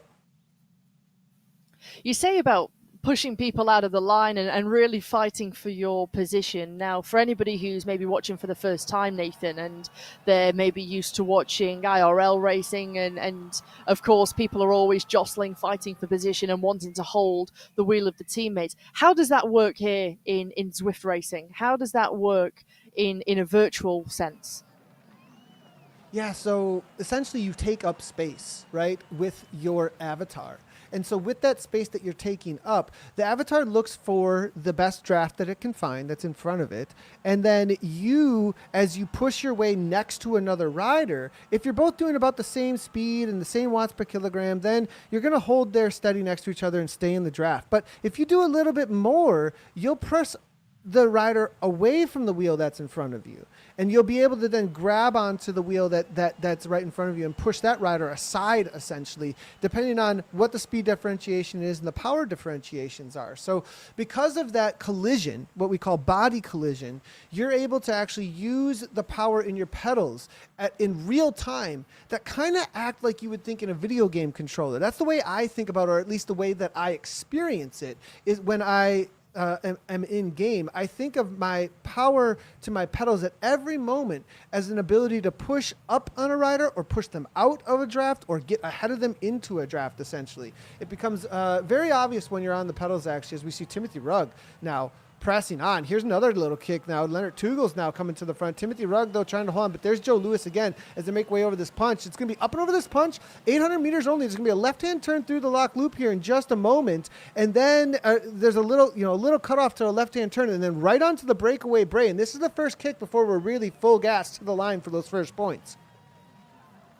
We go underneath the arch, and it's Hayden Pucker who's leading things currently. This is the USA esports champion. He's just alongside Jason Osborne, the world champion. Lionel Yasin, the Croatian, is there for his squad as things are really starting to get intense. 470 meters to go until we'll get to that breakaway bray. Don't forget, 10, 5, and 3 points available as we start to descend now. It's minus 9%. Look at the speed, 55, 57 kilometers per hour, and things are starting to move forward as Vidal Mel is moving towards the front. Here, Brian Duffy Jr., as now Pucker still there, as is Kiel Power. Yeah, and this is going to be the crucial moments where you're positioned here right at this moment, not too much on the front. Jones finding himself maybe not exactly where he wants to be as he's going to be floating backwards in just a moment. He's going to have to put in some extra effort. And those getting the free watts, that's going to be right around where Jason Osborne is actually at that 9th spot or so. Ollie Jones, though, is this going to be Jones off the front here? 4.8 watts. No, it's Timothy Rugg, excuse me. Rugg now making an early move now up into 6.4 watts per kilogram. Are they going to just let this go is going to be the big question mark. Well, Timothy Rugg, don't forget, he's a newcomer to the Zwift Games. He wasn't competing in the 2024 edition. And Timothy Rugg in stage 2, well, he's going to try and take those points. He comes through. He's still got the little bit of an advantage, just over a second, 2 seconds now to Kiel Power. 8.9 kilometers to go. Now starting to move forward. Thrall now, big kick. This is the move here now from Thrall with the roll-through speed. The roll-through speed onto the downhill. He may be able to hold on to this all the way to the end, but here comes Jasper Paradines. Paradines now with the big kick. Thrall's trying to hold on to it. 12 watts per kilogram, but we were saying Paradines, he's got the kick right now. He's the man to beat, but it's right to the line with amazing speed. Paradines takes it down. Kaminsky there, it looked like for second. There's 5 riders sitting there right there. I don't know who all got what points. It was so close. Yeah, very, very close. There we see confirmation on the screen of the bonus points. Paradines taking the 10, Kaminsky with the 5, Thomas Thrall picking up the 3 points. But that was intense to try and take those points there, Nathan, and a great effort from Rugg to try and almost take it by surprise. But now we're starting to see a move, well, with that intensity straight across the intermediate sprinter, the bonus pointer breakaway Bray. Can a breakaway actually form here? Because if riders, Nathan, are really feeling the intensity and they've gone deep and they're almost into the red zone, surely for riders who have got something, maybe this is a good opportunity to say, do you know what? Let's try and split things up here. It's in our tactic. It's in our favor.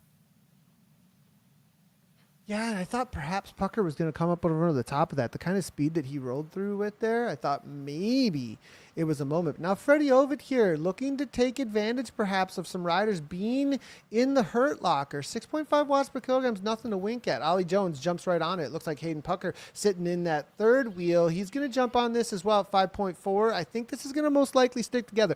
Now, there is a steady climb here through this little forest section that they're going to make their way back on over toward the Lock Loop postcard, the start of the final sprint. But 7.2 kilometers, still a little ways to go, but this is a steady little climb that they're going to see here in just a second as Osborne now shuts it down, and he's on the front at 3.3, so nobody going anywhere. Few riders just suffering off the back. Holden Komu, who you can see just closing the gap here in that white and pink jersey on the fluorescent neon pink bike, moving back forward. Joel Lewis, who's sitting a little bit towards the back at the moment. Richard Barry there, he's the Irish esports champion. He also dabbles in some World Cup cyclocross races, of course racing and competing in his home round back in November. So he's accustomed to this kind of intense type of racing. Richard Barry, the Irishman. Mikael Kaminsky's there, the Polish rider. A little bit of a stretch out currently. Also again from Pinitza. This is the rider that you were expecting and maybe hoping to see when we were speaking before we came to air earlier on, Nathan. You said, watch out for Pinitza. He's maybe got something under his sleeve. Also, Panteru, who is there, the Frenchman. Yeah, and these are the riders that want to try and form a breakaway. Panizza, Planthrough. Watch out for Leonard Tugels as well for that kind of a situation. Jason Osborne, a breakaway specialist as well. Kind of can do it all. But I don't know if Osborne is set up perfectly so far for this racing here out here today. I mean, a lot of riders caught out in that first stage because of the likes of Hayden Pucker and that lead out situation. I think it kind of upset what the plans were for a lot of the teams out there. But Panizza now trying to do something similar. Buffington, it looks like, shutting it down. Team Turbo here now toward the front, but only 2.9 watts per kilogram from them because I think they can see that Panizza is giving up the ghost a little bit. Arnie Jacobs as well, the Movistar rider here, saying enough is enough. I think they're going to bring us back. It does still have 2 seconds, but with the speed of the pack behind, you can kind of see the roll through. That's going to come back really quickly. Chudik now to the front. We're starting to see the Americans' names again. Turbo starting to get organized for the final case. Just starting to move forward over the top. Ollie Jones is there, as is Joe Chuddick. Ronnie Jacobs putting out 6.4 watts per kilogram currently. Kiel Power just moving forward, the Belgian. Do you believe that maybe a move can go all the way to the finish? And again, I feel like we're getting the same kind of rhythm here in this race here, Nathan, as the women's, where it's high tension. There's a lot of nerves here. It's almost everybody's waiting for the right moment. I mean, where'd you pick the right moment on a stage like this? Yeah, there's definite pinch points. You also have tired legs. They put in everything they had to that first stage for sure. So there's going to be a little bit of question marks about how much do you actually risk at this point, because there's not going to be a lot left in the legs, especially after that first sprint point that we just saw.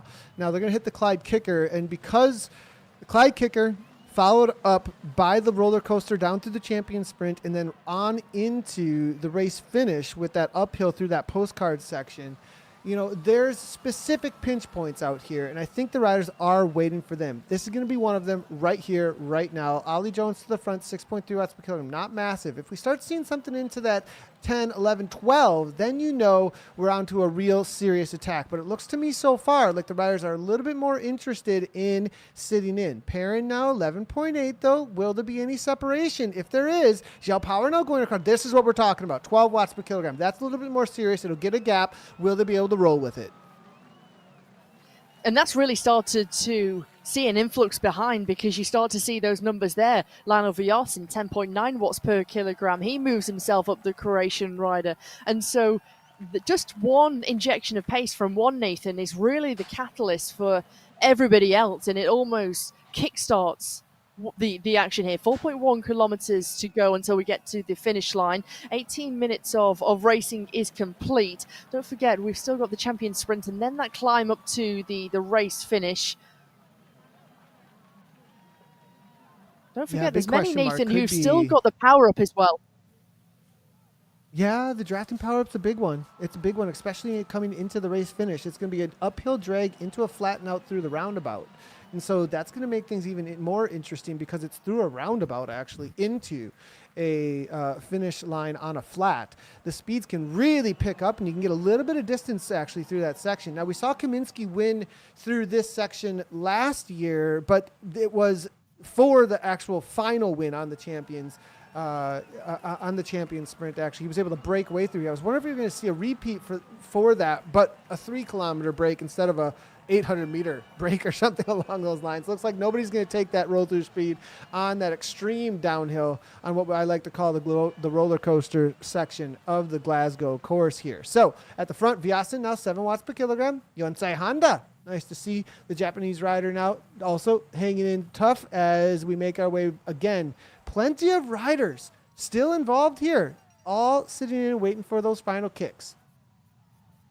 There certainly is. Well, if you're just joining us here, this is stage 2 of the Zwift Games. It's we're into the Scotland Smash route. We've already taken on the Makuri Madness. That's already been stage 1 with also an intermediate sprint.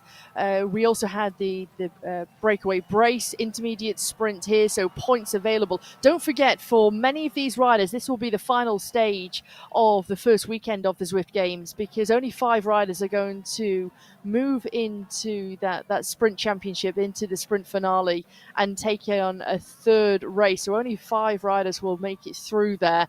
And so points are so important. Don't forget, for first place, 70 points on the line. Second, 69, 68, 67. The points go all the way down to the last rider within the race here, Nathan. But it's so important if you want to progress and go into that sprint showdown. Now, he tried to make a move happen, it looked like, there through that champion sprint with some speed on the downhill. 2.2 kilometers to go. Hannah, we see Pucker now to the front. There's Buffington. Where's Chuddick? That's the question. We know that's the lead-out train that we saw last time. Are they going to be able to upset things again on an uphill situation? Look, there's Turbo all set up. There's their national champion. Here comes Freddie Ovett, though, maybe going to be the first one to make a move. Yeah, you can just see those purple jerseys almost starting to surround Pucker, the US champion. But meanwhile, it's Freddie Ovett, the reigning champion, who's decided, look, enough's enough. I want to try and go off the front here. 540 watts currently, 8.3 watts per kilogram. Look at the cadence. Look at the difference in comparison to his rivals. 97 revolutions per minute. And that's really provided the catalyst. Barry's up towards the front. Chudik's there just watching things, as is Vyasin. Vyasin there, the Croatian rider, as Nicky Hug is a little bit further back. There's James Barnes. That's one of the first moments we've seen James Barnes' name just pop up there. You can see the South African rider who's just moving around on the right-hand side, Nathan. There was the cover and kill moment there just a moment ago as we saw Pucker coming almost too much over the top. Now here comes Buffington. It looks like Pucker right on the wheel. This is the lead out we've been talking about. Andrew Buffington, 7.2 watts per kilogram. He's going to keep that as high as he possibly can. It looks like Hayden Pucker now sitting in that second wheel. Where's Chudik for the lead out? Buffington is fully committed, it looks like, at this moment. But Jason Osborne sticks himself right in the middle of that three-man lead out. But Hayden is on the wheel, actually. I'm not sure Joe Chudik actually has the lead out any longer. Now Chudik makes his way to the front. Johan Noren is also there. They can see exactly what's going on with this lead out train, but Johan Noren is making his way to the front very early, essentially taking over the lead out for the likes of Turbo at 7.5 watts per kilogram. Chudik now back to 7 watts per kilogram. We're coming into the last 600 meters. Here come the drafting power-ups. Ed Lavik now over the top. Hayden Pucker finds himself on the front, not maybe where he wants to be, as his teammates are no longer involved at 9 watts per kilogram. Pucker's going to get ran over, I think, toward the finish line. Peniza now kicking the draft power-ups everywhere as Pucker tries to hang on all the way to the line, but Jason Osborne makes his final kick. It's 11.5 watts per kilogram from Osborne. Can he hold to the line? Zach Neer right on his wheel. Osborne might have gone a little bit too early because here comes Kaminsky. Kaminsky's showing that he may be able to be the repeat, but Osborne kicks the line as well. Here comes Vyasin. Lionel Vyasin. Vyasin, 13 watts per kilogram from him. Osborne, it's going to be so close. Right to the line, gel power, but no, Thomas Thrall, the Canadian national champion, it looks like, has done it. Find a closer finish. Wow. The Canadian champion, Thomas Thrall, Nathan, I mean, he timed that one to perfection. The world champion went early there, Jason Osborne. He thought he had the power. He thought he had it in the legs. But Thomas Thrall, the way that he was able to come through there, overhaul Kiel Power, Lionel Vyasin, one of the most experienced Zwifters and esports riders, racers in the world, but it was Thrall who managed to take that one. There we see the top 10, Nathan. Thomas Thrall takes it. He knows this course really well. He won a national championship in Scotland, actually, and it's great to see him take that experience to the line again. And so taking this stage down, followed by Gel Power, Jasper Paradis. We talked about him having a big kick as of recently. Johannes Keiding. Nice one there from him and Josh Harris and Thomas Perrin. 3 riders that are all more lightweight, punchy climbers. Great to see them showing up for a top 10 amongst some of these big hitters for the sprints. Brian D. Duffy Jr., former U.S. national champion there in 7th. Going to be Ollie Jones, Leonard Tugels, and Nicky Hug. Looks like the lead-out situation. Maybe they knew what was up this time around, and Hayden found himself in a tough spot a little bit too early, it looks like to me there, Hannah. Yeah, I think so as well. I think it's an interesting one, but maybe everyone was acute to the move, Dan. Looked that way, didn't it? We saw a few moves trying to go off the front, but in the end, despite the extra elevation gain, pretty much a big bunch sprint finish there, won by Thomas Thrall. I'll just go through the top 10 again. So Kiel Power of Belgium in 2nd. It was a great race for Jasper Paradines in 3rd, because he also took the intermediate sprint, of course. So we should, I think, get confirmation of this shortly, but we should see him in the final. Johannes Keiding in 4th, Josh Harris in 5th, Thomas Perrin in 6th place for Great Britain. Best American rider this time, Nathan, having filled the top 5 spots in race 1, was Brian Duffy Jr. in 7th. Ollie Jones, winner of the first ever Men's Zwift Academy finals back in 2017. He was in 8th. Leonard Turgles, a name that will be familiar to many of you who've watched a lot of e-racing, in 9th. And Nicky Hug in 10th. I'm going to start, Nathan, by asking you, beyond the obvious, who the winners and losers were. Who was above your expectations and who didn't show themselves as you expected?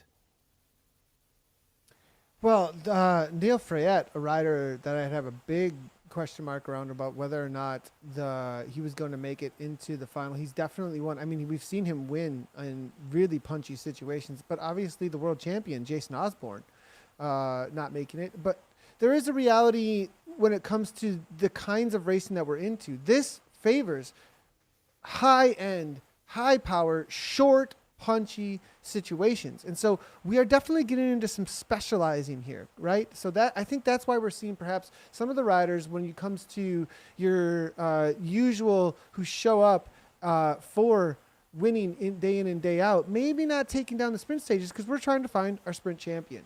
Yeah. Freddie Ovett, we saw go on the attack. It looked like he had one match to burn, and it didn't quite work out for him. Let's go through the top 5, though, in the overall points. So Paradigms, as expected, is at the very top of that list on 133. Brian Duffy in second on 130. Ollie Jones, the aforementioned winner of the Zwift Academy a few years ago, in third. Josh Harris fourth, and Thomas Perrin fifth. And it's those 5 who are going to go down to the Sprint Showdown in just half an hour or so's time. Obviously, the women's second rounds come first. Talk us through that, Hannah. What you expected? It was different to what I expected, if I'm completely honest, Dan. I think, well, Nathan's already covered that with Jason Osborne not being there, making it through into that sprint showdown and even being in the top 10. Also, from the kind of rider he is, I maybe expected to see someone like Freddie Ovett a little bit more, but we saw it was almost a do or die. It was a full 100% take the risk attack going into that finish there. So it's open, but hey, this is why we love racing so much. It's unpredictable.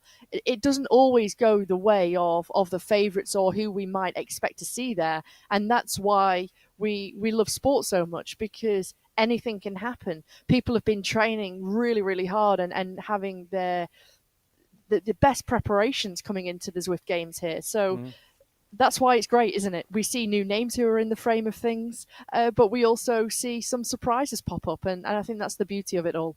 Felt like that's what happened today, isn't it? When you go to real-world sprinting, obviously timing is not everything, but positioning is everything, and then the power to the finish. I feel like timing on Zwift, Nathan, for the sprint finish is probably even more important than out in real life on the road. Because if you get it wrong, and we saw Jason Osborne going a little bit too early, I think, as mentioned before, there's no coming back, is there? No, there's not. And, you know, that's the high nerves in these situations, actually. I got to tell you, you feel like it's a dice roll a little bit, but really it's not. It's really, if you've got the power and you're in control of the situation, that's the question. The moment it starts feeling like a dice roll, it's just over your head. These guys are just going so hard, and you've gotten yourself in the wrong situation at the wrong time. And as you saw there, it's a little bit of a everything to the line bike throw in a sense when you saw how close it was between Vyazin and Thrall and Paradines, etc. at the line there. But they had timed things perfectly for when the speed was going to be the highest. We talked about early on that it was going to be over the top of the climb into the roundabout. But as you saw, those who really went at the roundabout and waited for their final kick at that moment, they were the ones that were there. It was all about that timing and having the power just to be there for the roll-in speed into that section. And of those top 5, I mean, they're clearly all very strong, Nathan, but in your mind, is there a favourite going into the sprint showdown later on today? I said it at the beginning of the program, Paradines. I think he's just been so unstoppable when it comes to full gas kicks. Now, you got a rider like Brian Duffy Jr. in there. He is savvy. Seen him win a national championship with some savvy moves, and he comes from triathlon, but he's learned the Zwift craft. He's learned the punchiness, and because he has that in there, he's broken me many a times. I'll just say that. So maybe he can break the pack. I'm sure it's not just you, Nathan. I expect he's broken a lot of people based on the riding that we saw today. I wasn't expecting to find it that funny, Hannah. The power-ups that were used in that one, of course, it was the drafting one, which lasted quite a lot longer than the Aero PowerUp in race 1 earlier on, Hannah. Most of them seemed to wait until that final straight to use it, didn't they? Yeah, they did. And you saw a whole host of the draft power-ups be deployed at that moment in time and really wait and use it for that finish. And for some, it really worked into their favour. I think it's almost the beauty, whereas we've seen in the past in Zwift racing and in different championships where every banner arch you'd go through, you'd get a random power up, or then we moved into having a set power up at each arch. This, I think, is a very different kind of tactic, because you really have to think, I've got one power up, I've got one opportunity to use it, and so I need to be wise with it. I need to be tactically very savvy where I use it, and if I want to try and win and then pick up max points, then it's got to be at the right moment. So a lot of people waited and held back. It is interesting though, because of course in our sprint showdown, for the 5 riders that go through, there is no power-ups, and there's also no points to the overall of the Zwift Games, so no power-ups for them to have. Yeah, that's right. I'm going to get onto that a little bit later on, but you're right, no power-ups for the final sprint showdowns. Tell us how much of a difference it makes having that draft power-up, Nathan. I mean, we're used to saying out on the road, it's about 30% on a flat road without much wind about. Is it quite similar on the Zwift platform? Yeah, it really increases the draft, and you get a pretty good savings when you're in the draft, actually. So it takes what you get in the draft and just increases it by a certain percentage. And so that, because the percentage is so close between these riders, you know, you got 1%, 2% differences between them. That little bit is definitely going to help. Timing it correctly, getting the most speed as you possibly can out of that draft, and then coming up and over the top. It's a different kind of situation, right? With the Aero PowerUp, it's the Aero PowerUp for speed off the front and holding that speed and getting away. Whereas with the draft PowerUp, it's kind of more of a, how do I bowling ball this a little bit and then take down the pins off when I hit the front, right? So that you got to kind of use it in order to gain speed, to slingshot yourself without a PowerUp maybe off the front, because there's no use for a drafting PowerUp. Well, it's the first time I've heard about drafting being compared to a bowling ball, but I'll go with it, Nathan. As you saw on the screen a few moments ago, it's now very close to round 2 for the women tonight. So I'll hand it back over to you and ask you both what you think they will have learned from watching the men's race. Cheers, Dan. I think that's a big question, Nathan. What has everyone learned? And have they even had time to see what has gone on in the men's race, actually, I think is the important thing. Maybe for those who've got the same sports directors, I mean, do you get an opportunity to take your focus away from what you're doing to have an eye on the men's race, or not really? I think they definitely I think they're watching. I think that there's, you know, the stream is up. You want to know what's going on. You want to know what's being said, and then seeing what works out for them, and not necessarily what works or doesn't work for the men, but just seeing how things rolled, seeing how the course played out, because they're going to be so experienced. They're going to kind of know what everyone's power is and what everyone's ability is, and go, well, that could work for this rider or that rider, and kind of make comparisons for how it plays out for this specific set of riders. They're all going to be familiar with that, and it'll just give them a little insight.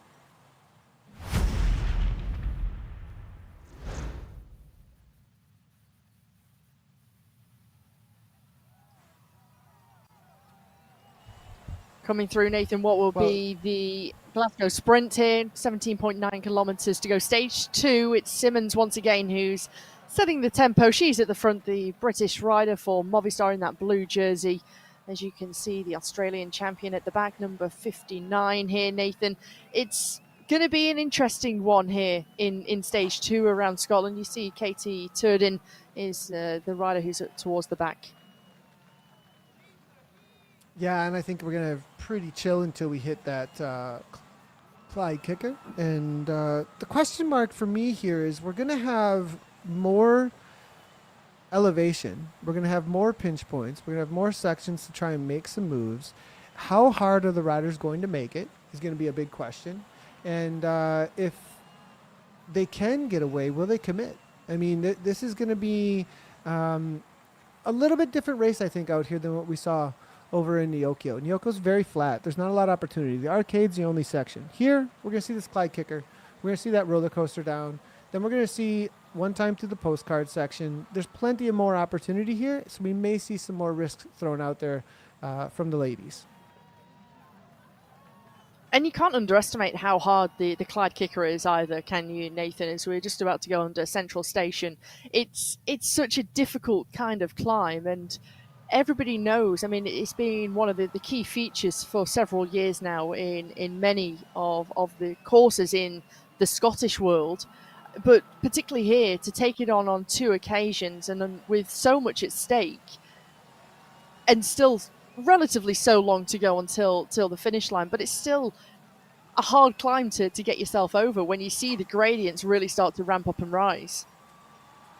Yeah, 100%. And you know that if you find yourself off the back here, it's game over. So, and also you don't want to be wasting too much energy if it's not going to be a breakaway, perhaps, over the Clyde kicker. So what you risk as much as you need to stay involved. And it looks like that's exactly what's going on here. Charlotte Kolkloff at the front, 7.2, 8 watts per kilogram. Nobody really all that interested in more than what's essentially a little kick for the level that we have here at 8 watts per kilogram maximum. That is not much to this field. So really, this is a lot more caginess that we're seeing here from the ladies.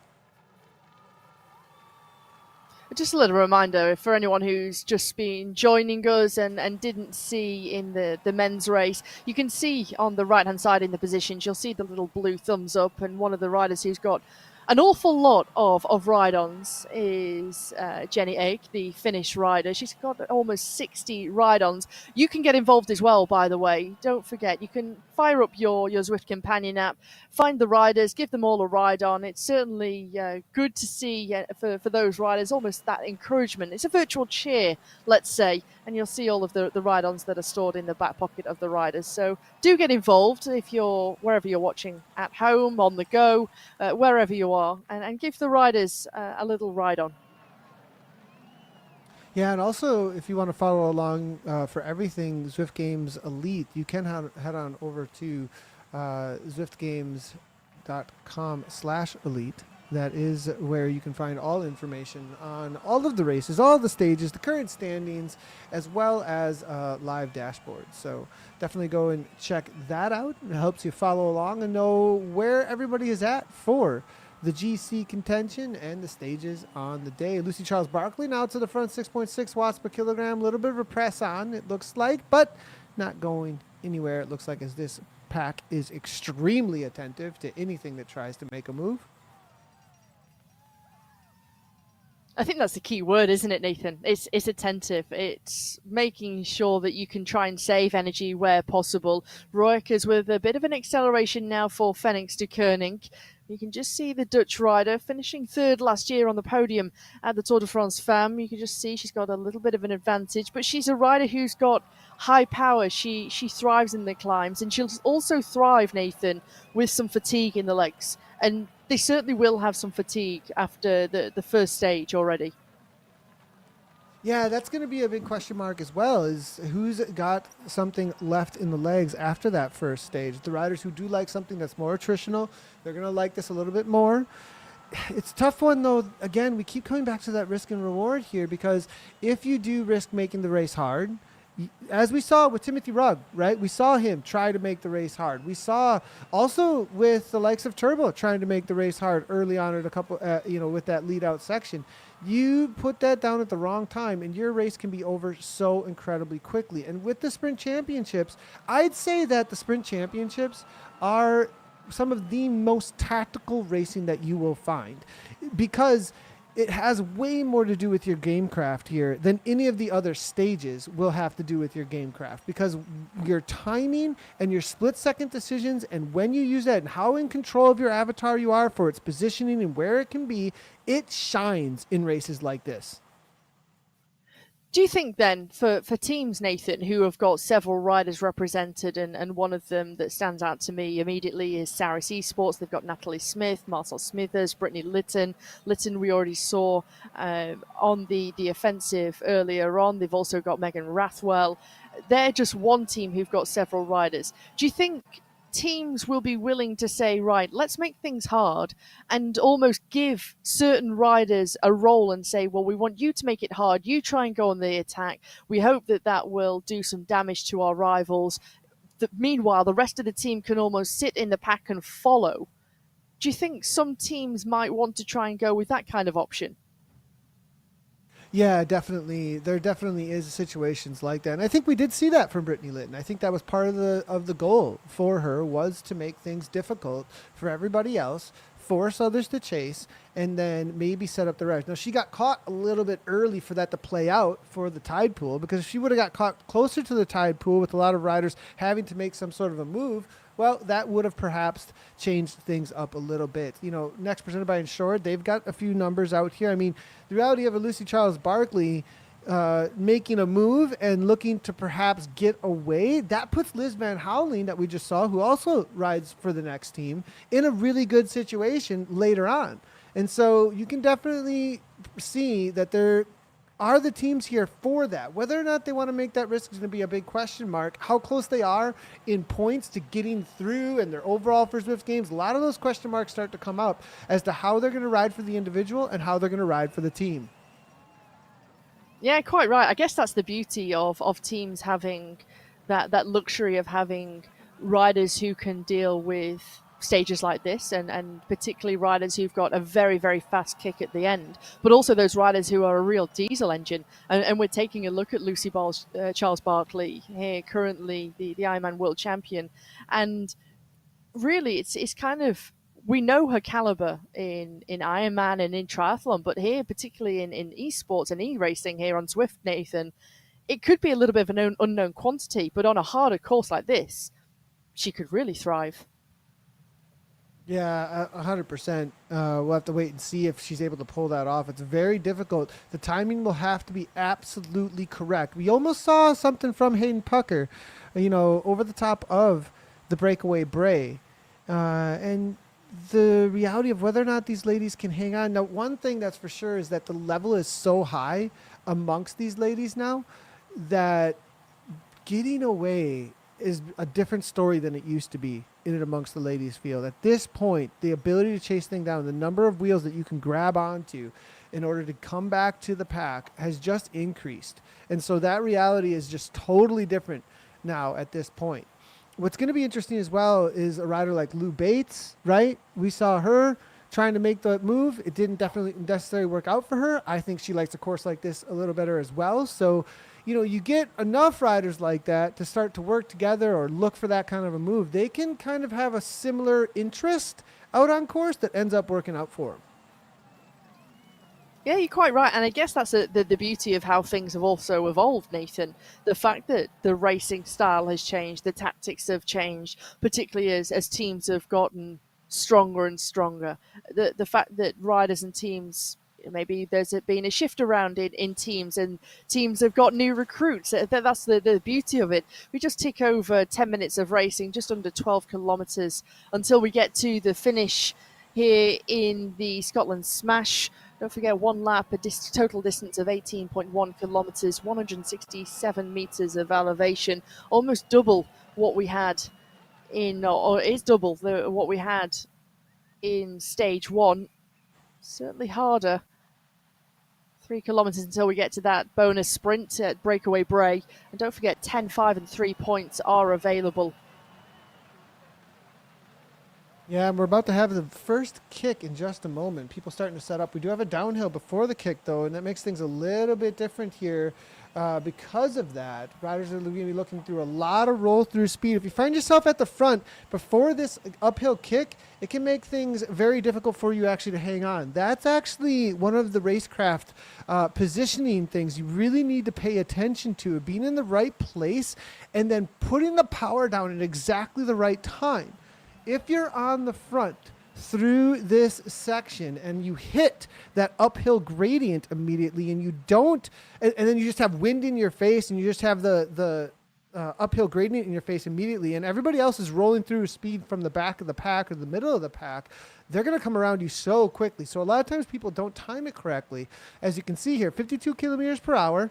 Annie Poland finds herself on the front here. Might not be the spot that she necessarily wants to be, and we may see some roll-through speed that ends up dropping a few off here in just a moment. And this is exactly what you were speaking about before in terms of positioning, knowing exactly where you want to be and almost pushing your way, but you almost want to push your way a little bit further back and make sure you can hold maybe a top 10 position. You don't want to be the rider who's pushing the way on the front, as now Charlotte Colcliffe leads things through. Tiffany Penner, the Canadian, as things start to ramp up and we see a few little orange numbers start to appear. 7.3 watts per kilogram for the world champion Kate McCarthy, who won stage 1, don't forget. We're taking a look at Tiffany Penner. It's got a nice cadence, spinning things nicely, 86 revs per minute. Milivolte, Synergy, now to the front. Nobody really sticking their nose in the wind. Here comes Kate McCarthy now. 2.6 watts per kilogram only for her, it looks like now at this point. So everybody's still keeping the powder dry now. Eiley Gardner to the front here. Rolling on through. Going to be a left-hand turn. It's only going to be, it's less than a kilometer actually to the breakaway Bray here in just a moment here, as Eiley Gardner could still be on the front. It looks like Haley Simmons. Right-hand turn in just a moment and right on into the breakaway Bray. Final moments here as they set up. They start to set things up, and Simmons is on the front. Also there is Lytton. Eiley Gardner, don't forget, she was one of the riders who was lighting things up in stage 1 already in Makuri Madness. Everything's all together. 1 kilometre until we'll get to that bonus sprint. Hoekstra's there, as is Fura Giovanni, the French woman. Fura's sitting in top 12 currently. She's the reigning champion of the Zwift Games, as things really start to open up now, just on the right-hand side, as Eiley Gardner moves forward in the pink and blue jersey.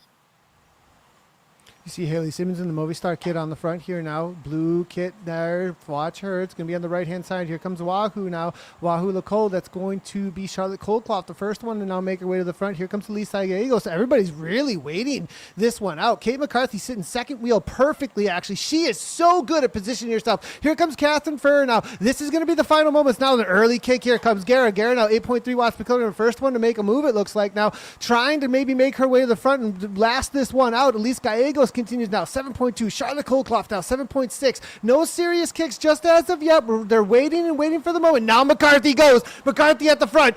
Big kick from Kate McCarthy. 10 watts per kilogram from her. Will she be able to hold on to this all the way to the line? Gara now, it looks like unable to hold on. 10 watts per kilogram from Gara now. It's big kick from Herbert McCarthy now. Really opening things up. McCarthy. No, is it going to be able to hold on? Furr now to the line. Furr now makes it happen. Wow, Fura, 11.7 watts per kilogram there. The reigning champion, Katrin Fura, takes the 10 points ahead of Maria Holdcroft, who takes the 5. Gabrielle Guerrera, who seemingly, to me, Nathan, it looked as though she'd gone early, started to get overhauled, but managed to have that extra kick to come back. But Fura coming through there and taking those 10 points. She came from a long way back as well at that bonus sprint into Breakaway Bray. Yeah, it was interesting there. I thought perhaps for a moment that it was going to be McCarthy going very early, but Catherine Furr showing us why she is one of the favorites when it comes to a sprint to the line, barely ever beat. She's kind of this perfect, I would say she's all-arounder plus sprint. That's what I would give like Catherine Furr is. She's got this complete all-arounder, but if you bring it to the line, it's going to be a very difficult day. And you're quite right. She's so good at positioning herself as well. Might not have scored in the top 3 there, Kate McCarthy, the world champion. But to always be at the right place at the right time and give yourself the best chance and the best opportunity to be there and really work to your strengths, that also counts for so much too, Nathan. The fact that you can be right place, right time each and every key moment of a race. Sarah Roach here now, looking like she's having a good race. Great to see her involved at such a high level. This is a rider who's come into esports in the last 2 years, shown up. She was involved in national championships and now riding at the highest level. She is taking her riding so far. It's really great to see her competing and able to hang in with some of the best in the world. Big shout out to Sarah Roach still being involved here. Now, this is the section perhaps where we might see some sort of a move, but I have a feeling, Hannah, this has been such a difficult race to this point. I don't know if anybody even wants to make a risk. I mean, look at this, a drafting power up being used right now. What is going on with that? I mean, obviously people are suffering. Yeah, I think so, but I also think it's taking a moment to take the recovery and the respite where you can, because it has been intense, and I think it's not just stage 2 that's been intense, but also the difficulty and the fatigue from stage 1. So it's hard, and I think for riders to have such a short turnaround to recover also plays into effect. So it's everything all coming together just shows how hard this has been. But the fact that you only get one power up, the draft power up, and it's already being used at this point in time with still 6.5 kilometers to go, just shows the difficulty of how intense the stage has been so far.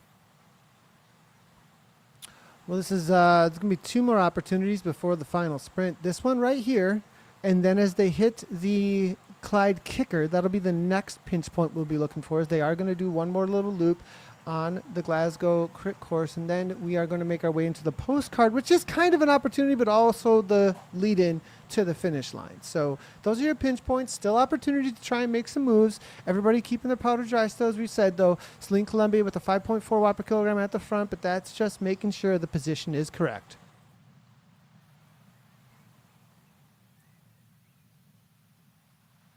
It's almost a case of waiting, isn't it? Inside 6 kilometers to go. Gardner's towards the front, as is the Swedish rider Bjarhed. Busens is there as we take a look at Svardström. Swede just at the back here for the Swedish Zwift racers. You can see picture in picture. Plenty of medals hanging high just in the background.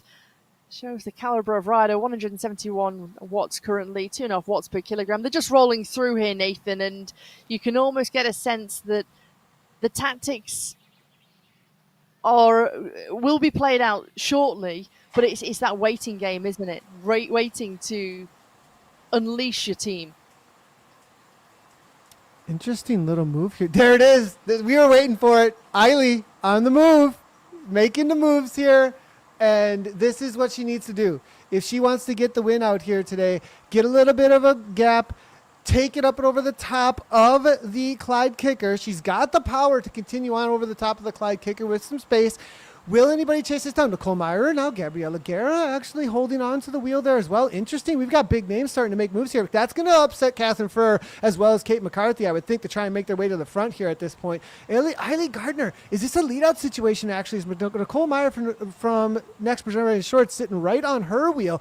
Eiley making it really difficult. This might be a launch pad situation. Watch out for Wahoo presented by Wahoo here, perhaps to try and make something happen off the top of this. Kate McCarthy also sees the writing on the wall, makes her way right to the front. Is there some roll through speed here coming from McCarthy?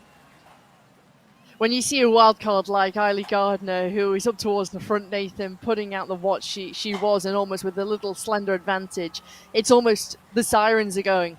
It's a wake-up call that something's going to happen, particularly the fact that her teammate is sitting in the top 5 currently as well. As we go up the Clyde kicker one final time, 4.5 kilometers to go. The gradient's at 8-9% there. As Fiora sits in tight, there is Poland, Anna Poland, who's just towards the back of this group. They go over the top of the Clyde kicker. Maria Holdcroft just leading them across there, the British rider in the blue jersey. Can see the suffering is real. Look, did you see the face on Kate McCarthy there? Full red, it looked like, in the face. The grimaces happening there. Everything she had over the top of this now, the roller coaster section now. If the world championship is looking like that at this point, you know this is real deal racing. Look at Lucy Charles Barkley here, looking fairly comfortable actually though for Lucy Charles, as there's now starting to whittle this down a little bit. Riders starting to fall off the back actually as we get into the back half of this, as we head toward the champion sprint down the roller coaster. Will there be an attempt at a getaway, or are we going to have a large pack sprint again? Looking forward to the postcard section in just a moment as Gardner kicks again at 6 watts per kilogram. It's incredible, actually, for Lucy Charles-Barclay, the way that she, at the key moments, Nathan, has been able to position herself so well. And really, as we come into the business end of this stage here with 3.7 kilometres to go, she's the rider who's just leading things round on this right-hand corner. She looks strong as well on this kind of course. You know, physically looking so good as we take a look at Gabrielle Guerra. Little acceleration there from the Brazilian, 6.3 watts per kilogram. Putting out a nice high cadence, 50 kilometers per hour they've been traveling at throughout this stage, more or less here, Nathan. It's always been a high pace. Yeah, definitely. As now backing off here, though, as nobody's trying to make... Well, actually, Amelia Valte now. A little bit of a punch over the top of that little... Now, this is an interesting section because you can make something happen because this downhill through here, it's a very tricky section. And we'll see this. It's nice to see this twice, actually, before we'll see it in the actual showdown because this sprint is so tricky to get right. Lots of speed through here. As you can see, a negative 1% gradient with a little bump right before it and a kick on down. As you can see, Lucy Charles-Barclay actually trying. See, this is what I was talking about. You can sneak away right here. And she goes for it. 8 watts per kilogram on that downhill and into a little bit of a bump as the pack slows down behind. Because of that bump, that'll give her a second or two. It certainly will. And I think when you've got that power and you've got that ability and you gain a second and a half, almost 2 seconds so quickly, it's almost take the opportunity and run with it, Nathan. 2.6 kilometers to go. And now everybody's starting to think, well, this could be a real danger. But meanwhile, Lucy Charles-Barclay, another big acceleration of power here as she takes on that left-hand corner. But she's a rider who can sustain this, Nathan. She'll be able to sustain this type of effort until the finish line. And now it's almost a case of, right, everybody else, what have you got? Come and show me what you've got. As Lytton, who we saw, who lit up the race in stage 1, is coming in the chase. Yeah, here comes Brittany Lytton, and this is risky. All of this is very risky here now at this point. But this is a points race. It's all about the points still, right? So some of the riders may be thinking, well, do we let this go and think about my points as compared to the other riders that I'm concerned about here? Lucy Charles-Barclay, though, is definitely somebody to be thinking about for this kind of a breakaway. Stephanie Sidlick now to the front, looking to maybe chase this down. And Nevin there as well. Camelia Alberg. Can they hold on to this? I mean, the ladies might sit up a little bit for this climb and not keep this pressure on, and this may get away. 4 seconds is not something to be playing with. So who's going to put the chase in, though? That's going to be the big question. Will the teams make their way to the front? It's a big question, isn't it? Because now that gap, 4.5 seconds within the top 12, 4.6 seconds, it starts to open up. And this is an excellent move from Lytton to have made it across to Charles-Barclay. Stephanie Sidlick is having she's got a lot of work to do, Nathan, on the front right now. As Rourke has also moves forward, Kate McCarthy, as ever, right place, right time, starts to move forward, as is Liz Van Houweling. Eiley Gardner now makes a move. Catherine Ferrer having to chase that down. It looks like Eiley Gardner looking to go across. She might be able to just do that. Eiley Gardner, 8.5 watts per kilogram. The chase is on, and she's going to pull this off, I think. Eiley Gardner's going to come right on up to them. Kristen Kolchinsky now to the front of the main pack, though, as she tries to... Kolchinsky backs off. Everybody looking at each other and trusting, but this is going to be a big upset, perhaps, with these three. They may be able to steal the day now, as Celine Colombi now is on the front of only 4.4. These three look to be gone to me, perhaps at this point, as Nicole Meyer now is the next one to the front. They're just looking for who's going to be the main pack sprint, because Eiley Gardner's got 7.3, and I think she can take this to the line. Yeah, we've already seen this, didn't we, in stage 1, where she went early already. But Eiley Gardner, this is her bread and butter, with a climb to be had, even at such a slender gradient here of 2%. But Lucy Charles-Barclay is right onto the wheel of Eiley Gardner, the prolific climber. Here comes Lucy Charles-Barclay, another little acceleration. She gets herself right in the slipstream. What has Lytton got? Well, she's 3.5 seconds in arrears. This is over as the gap grows to 8 seconds. And now Eiley Gardner starts to accelerate. Here goes the draft power up from Charles-Barclay. Nathan, this is it. This is into the final now of stage 2.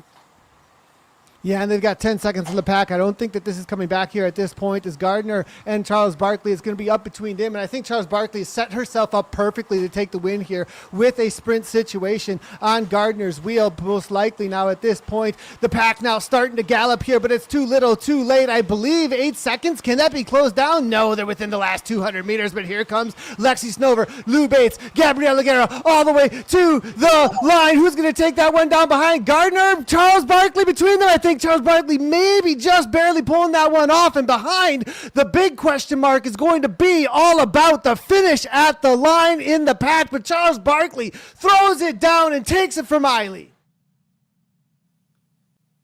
That was incredible. Chapeau, Lucy Charles Barkley. What a close finish. What a stage and what a race. She was the rider who kicked things off through the champion sprint there, Nathan. She was really the catalyst who started that big attack there. She managed to hold everybody off, and she went head-to-head against Eiley Gardner, who has got so much experience. And for Gardner, she's a rider who wants to take that risk, and she's willing to take the risk, but Charles Barkley just managed to pip her on the line there. There we get confirmation. 0.24 of a second, Nathan. Wow. Amazing. The tactic, pulling the Zwift craft off. I've got to give my hats off to Lucy Charles Barkley, showing that she has Zwift craft. I mean, that is so, I mean, to be honest, I would come in and go, look, she doesn't race amongst this elite crowd that often, perhaps not knowing, but she finds herself at the front, gets back in the draft, perfectly times thing. Gardner, there's just the reality that she had to continue on and settle for second or try and make it really difficult on Lucy. It almost didn't happen. And then Lucy able to come over the top there. Look at the result here from Maria Holdcroft, though, in third place. That is massive. Honestly, Maria Holdcroft, she has been on a rampage recently, making her way to these top ranks. And to take a third place amongst this field is absolutely amazing. Gabriela Guerra there, making her way into fourth. Consistency is key, it looks like, for her today. Kristen Kolchinski for fifth. Lou Bates, it looks like, followed up by Mika Soderstrom, Lexi Snover, Catherine Furr, and Kate McCarthy, our bronze medalist at World Championships, and world champion Kate McCarthy back there. That's going to kind of change things up a little bit from the tide pool as well as the intermediate. That really changes things up. Well, that was breathless stuff, wasn't it? Quite an incredible finish there, and not the same sprint from a bunch that we saw from the men's, but rather an attack towards the finish that ended up being successful. We've got to delve deeper into Lucy Charles Barkley. You've mentioned it multiple times, Hannah, but she's best known for her prowess in Ironman events. She's the current world champion. I mean, it couldn't really get much different, could it? Hours and hours in the water, on the bike, and then doing a marathon at the end versus what was 25, 30-minute races tonight? Yeah, you're totally right, Dan. When you go from such an endurance sport like Ironman, and as you say, as the current record holder in Ironman, and of course the world champion, and then you come into a race like this where it's short, it's intense, it's a very different kind of tactic, it's a very different kind of prospect. Yeah, it's night and day. And I think, as Nathan said, she's just shown that she has the Zwift craft, she has the racecraft here, but she also has the engine and the capabilities physically to be able to back that up and to be able to do something. I mean, that was absolutely exceptional, and it wasn't the first time that we saw her up towards the front and almost attempting an attack. So it's wonderful. I remember seeing her racing and being on Zwift a lot, and I think she uses it a lot in her training alongside her coach. But I remember in lockdown, 5 years ago, her using the platform and racing on it quite a lot. So she's no stranger, but it's great to see her back here and back to winning ways. Yeah, no stranger to riding and training on Zwift, and obviously she's done lots of racing in the past, but probably not as much, Nathan, as a lot of the other riders within this group. We're going to bring up the top 5 before I carry on asking the question about the experience versus the other people, because I think we can bring that up for you now. So this is the top 5. So the sprint winner is Catherine Furr of Switzerland. Kate McCarthy, who won the intermediate sprint and the end sprint of race 1, takes second overall.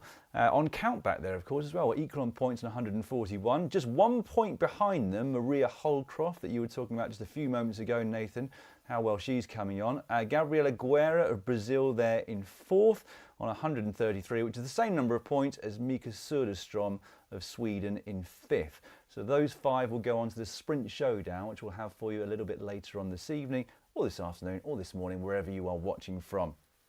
Going back to Lucy Charles-Barclay, Nathan, you mentioned that she had the Zwift craft in terms of knowing what to do within the race there, but how much of the win there do you think was down to the racecraft, and how much is it down to the fact that she's got a blooming massive engine? She kicked at 8 watts per kilogram on the downhill for the Champions Sprint. That was definitely, I was actually really surprised, to be honest, that she knew that that would be a great time to go. A lot of times people think uphill is when I'm going to go, but you go actually when others may be resting and you can get the advantage over them. So a lot of times the flats and the downhills are times that you can escape. Because everyone's going, I'm going to sit up, it fans out across the road, and then you've got a lot more speed. The speed differentiation is what's going to win every single time, rather than just a pure watts per kilogram. The watts need to produce the speed. She knew that, it looked like. Then, though, it was the engine. Then it was all about, can she continue on? And we saw somewhere between 5 to 6 watts per kilogram all the way through postcard. Eiley came across, she jumped on that wheel, and because of her ability, obviously, lots of team time trials. I've seen Lucy Charles-Barclay all the way back to 2019, 2020, doing team time trials for her training, as well as competing in a lot of our live streams. And so she knew exactly how to sit on that wheel and wait and save up the energy to make that kick to the line. And Hannah, I mean, I thought she was done, I've got to admit, Lucy Charles-Barclay, because she had been out there, not for a really long time, but for some time off the front. When Eiley Gardner came past her, there was immediately gap, and I was thinking, well, Lucy Charles-Barclay's done at this point. Just how impressive is it to then get back on the wheel? I know she used the power up there, but how impressive is it to get back on the wheel and still then have the strength in reserve to come past? Very, very impressive. And I think especially when you've got Eiley Gardner who is coming past you, and we already know as soon as the road starts to rise how prolific she is on that kind of gradient. So I think to be able to get on the wheel, to use the power up at the exact right time as Lucy Charles-Barclay did is impressive. And it was even into the sprint, Dan, when Eiley Gardner started to make that acceleration and still had a couple of bike lengths. But Lucy Charles-Barclay was able to close that down, and it was almost a photo finish, wasn't it? So it's incredibly hard, but I think, again, back to that tactic and the ability, but also having the physical capabilities to back it up are also really impressive. It's certainly very impressive, I agree. But she didn't win the Sprint Championship because that was the total points from rounds 1 and 2. And so Catherine Furrer of Switzerland got that. What can you tell us about her, Nathan? Catherine Furrer, she is the all-arounder with a kick. Catherine Furrer is last year's Zwift Games champion. She was able to win it by having the absolute best climb of her life, I think, on the Alpe de Zwift, but then just dominating everything up to that point. And so I'm not surprised one bit. Looking at this race and coming into these stages, I said, Furrer, she's a favorite. Definitely follow those wheels for Furrer. She's, whatever she's up to, you can be confident that it's the right moves. So Catherine Furrer, I'm not surprised one bit. And you talked earlier on today about the importance of the intermediate sprints and the 10 points that you get for winning, 5 for second, third for, 3 for being third across the line. And that held true, Nathan. You were right, because she took the 10 points there at the intermediate sprint in round 2 there. And had she not done that, she wouldn't have taken the win. No, and she would have been still probably in for the top 5. I think from what I'm looking at for the points right now, perhaps that might have secured, though, her spot into this top 5 for the Showdown, actually. So that's where these intermediate point sprints, points have so much of an impact on the overall throughout the entirety of the Zwift Games, as well as making it into these Showdowns. If you're not going for those and you're trying to trust it for the finish, you're probably not going to be involved, because across all of the stages, 10 points, we're talking 50 points, if I'm not incorrect here on my math, or when all the intermediates are. That's massive. That's taking almost last place versus a first if you get 10 of them all the way stacked up. So there's a lot on the line for the strategy.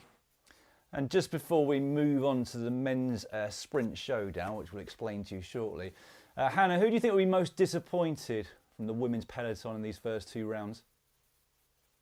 Oh, interesting, because there's a lot of big names who didn't make it into that top 5, for example, who didn't make it through. So perhaps for someone like Liz Van Hoerling, who didn't make it into the top 10, who we know is an excellent sprinter. This is her kind of bread and butter. We know how tactically astute she is. So I think there's going to be several riders who might be disappointed. But I think looking at the intensity and the difficulty of the racing, Dan, to be honest, it was incredible. And I think it would come down to those points, as Nathan already said. It was also the consistency was key. You know, Catherine Fury, she didn't win one of the stages, but she's won the sprint championship. And so it just shows how you have to be consistent and be able to back up each and every ride and every stage. I thought Kristen Kolczynski did really well, because she's more known for her climbing, isn't she, than her sprinting, which was what we saw today. So watch out for her next Saturday. But there we have it. Stages 1 and 2 are complete. But then for 10 riders, so 5 men and 5 women that we've read out, there is that final sprint showdown now looming. So I better explain what it's all about. So the showdown race for the sprint championships is going to take place over a single lap of the Glasgow crit circuit in Scotland. This time, as Nathan mentioned earlier, no power-ups available to the racers, so it's all about their own power, positioning and tactics. Let's take a look at the Sprint Showdown route. Welcome to the Sprint Showdown. This is it, the final battle for the 2025 Zwift Games Sprint Championship podium. The top 5 riders from stages 1 and 2 go head-to-head in an all-out sprint on a full lap of the Glasgow crit circuit in Scotland. With its rolling city streets, this route is about more than just raw power. It's a test of race strategy and nerve. Will someone attack on the Clyde kicker, daring to break away and hold their lead to the line? Or will the riders stay together, saving every ounce of energy for a blistering sprint finish? The route for this one is 3.3 k's in length with an elevation gain of 34 metres. The final showdown, no power-ups, no second chances.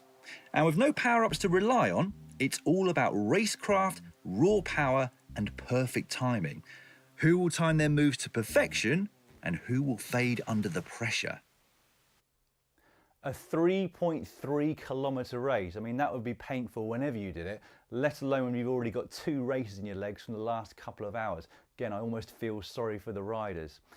In terms of what we've got coming up then, Nathan and Hannah, that is incredibly intense, isn't it? And it's only 5 riders as well. Nathan, how tactical will this get when there's only 5 riders in a race? Well, there's no pack. I mean, you just have, I mean, are you going to chase? Are you going to chase? Who's doing it? Right? I mean, you're just, essentially, it's like you've set up for the entirety of a big day of racing, you know, 1 day classic, or you're at the end of a big stage and you've been in the breakaway all day. And now, instead of having to watch the breakaway all day, we just get to see the breakaway figure out how they're going to win the race, right? Like, that's essentially what we end up with here with a couple of big sprint stages prior. So it's pretty exciting. Who's going to make moves and trust their legs? And I think it's going to be so cagey, and every move is going to be an all-in move when we do see them. Yeah, I can't wait for this one. It's going to be fantastic.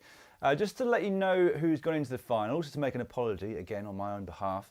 Jasper Paradines, who won the sprint championships, I said they qualified for the final sprint showdown, but he's a sprint championship winner already. Second in that was Brian Duffy of the USA, with Ollie Jones in 3rd place, so well done to all 3 of them. Those 3 will be in the final showdown, which we'll be showcasing very shortly indeed, along with Josh Harris. There's a slight change to the final 5 lineup, and I shall read out why. This is an official message, I should say, from the race commissaire.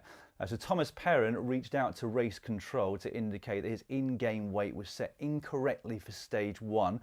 So despite the fact that it was rectified ahead of stage 2, it means that he has been taken out of the final sprint showdown. So as a result, the next best placed rider, who was 6th initially, Neil Friat, has now qualified for the sprint showdown. He thought he had the rest of the day off, Hannah. He's now got to get warmed up again. Yeah, he certainly does. I hope he hadn't already got changed and the like already, Dan, and got showered and got his recovery underway. But no, as you say, the sixth place rider now goes in to that sprint showdown. So Neil Freyet has an opportunity to have another race under his belt, 3.3 kilometers, as we said, another intense day. But for Thomas Perrin to reach out and realize, he's made a mistake in terms of inputting his game weight, reaching out to race control, and with the race commissaire, they've made that decision. I think that's been nice and slick in terms of its communication. Yeah, mistakes happen, don't they? And Tom has owned up to it immediately, so well done to him, and finished just outside the fifth place there in the end. Have you seen a race like this before, Hannah? And if so, how do these things normally evolve in a 3.3k sprint fest? Yeah, I remember we had one in the World Championships, the Esports World Championships 2 years ago, Nathan. Correct me if I'm wrong. And we had a one-lap finale, and it came down to after every race, we had 3 races. Every race, it went down from 50 riders, I think it was, to 30, and then 30 down to 10. And then we had 10 riders on this exact course. And so it's very, very different because, as Nathan already said, you don't have the pack. You don't have a bunch of riders. It's just you against 4 others and rivals. I actually remember that race now that you're talking about it. Although 10 riders is very different to 5, Nathan. Yep.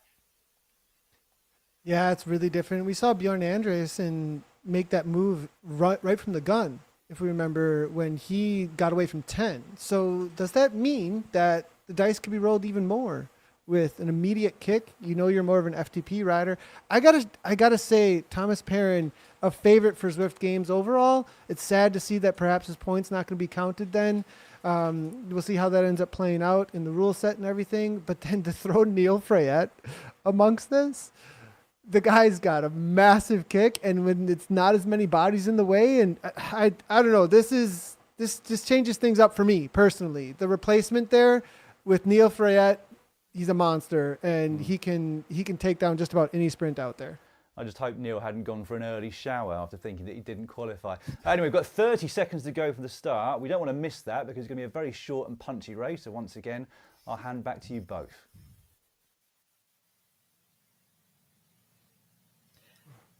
Thanks a lot, Dan. 23 seconds to go. You can just see they're doing the final preparations, warming up on the turbo trainers before getting underway. Harris there, the Australian in the navy blue and fluorescent jersey. Just behind him, you've also got Paradines in the blue and Belgian kit. 4 seconds to go. Josh Harris, definitely one I'd be watching out for to maybe try and make some sort of a move.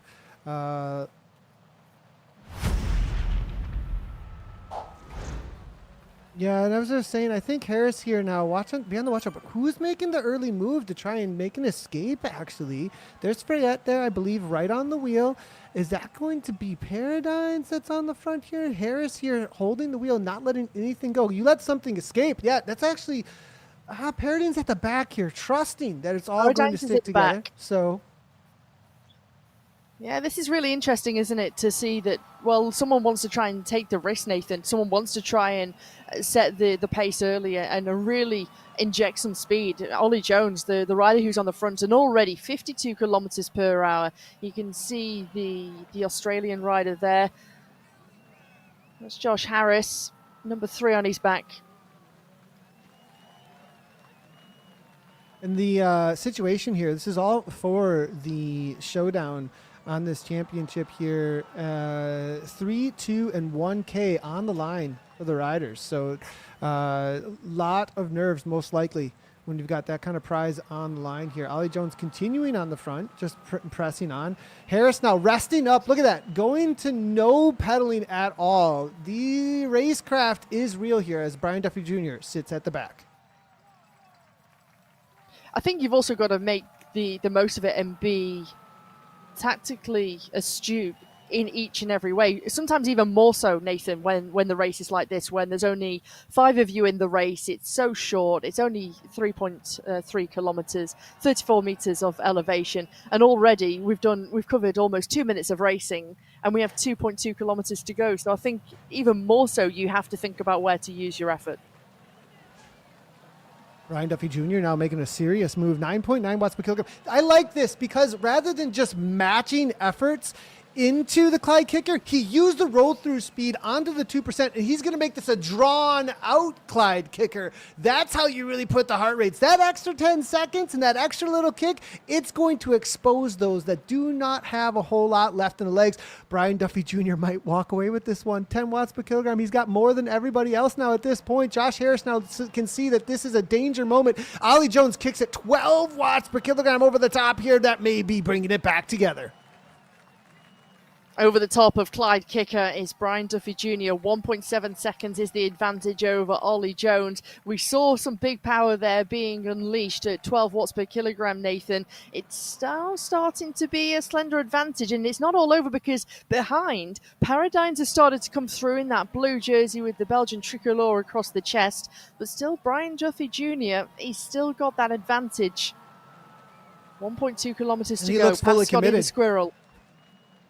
Yeah, fully committed here. Jasper Paradine's now kicking at the front at 8.9 watts per kilogram, looking not to pull anybody along with him. Paradine's now 9 watts per kilogram. Big kick here from Paradine's. That's a smart move to not pull anyone along with him, as Freyet knows that this is a danger moment. He kicks 12 watts per kilogram. Duffy Jr. fully committed. Is this just going to bring everybody across as Paradine's gets to 0 watts per kilogram? Exactly what he needs to be. Second wheel and no power at this point. Look at this. This is when you see the picture-in-picture, Nathan, 700 meters to go. Paradigms has still got something left. You start to see the shoulders rock and roll, but still waiting here behind. As you can see, Neil Freyet, Josh Harris, they're just waiting patiently, just biding their time. As Josh Harris moves into third, Ollie Jones makes the junction to Paradigms. Only 420 meters to go, and it's Josh Harris who I'm really watching here, who has been really, really quiet. But does he have the kick? Because he has waited perfectly, not put down any effort. But does he have the kick to the line? It's going to ramp up right now. Paradine's early kick, and I think that's going to be it for Paradine's. I think he's got the power all the way to the line. But here comes Neil Freyet. 16 watts per kilogram from Freyet. Freyet, this is the guy that's been just eked in, and he does it. I think Neil Freyet takes that down. It's gonna be so close. We got to go back to the cameras here, but sneaks in and perhaps takes the win. Is it Freyet? Photo finish.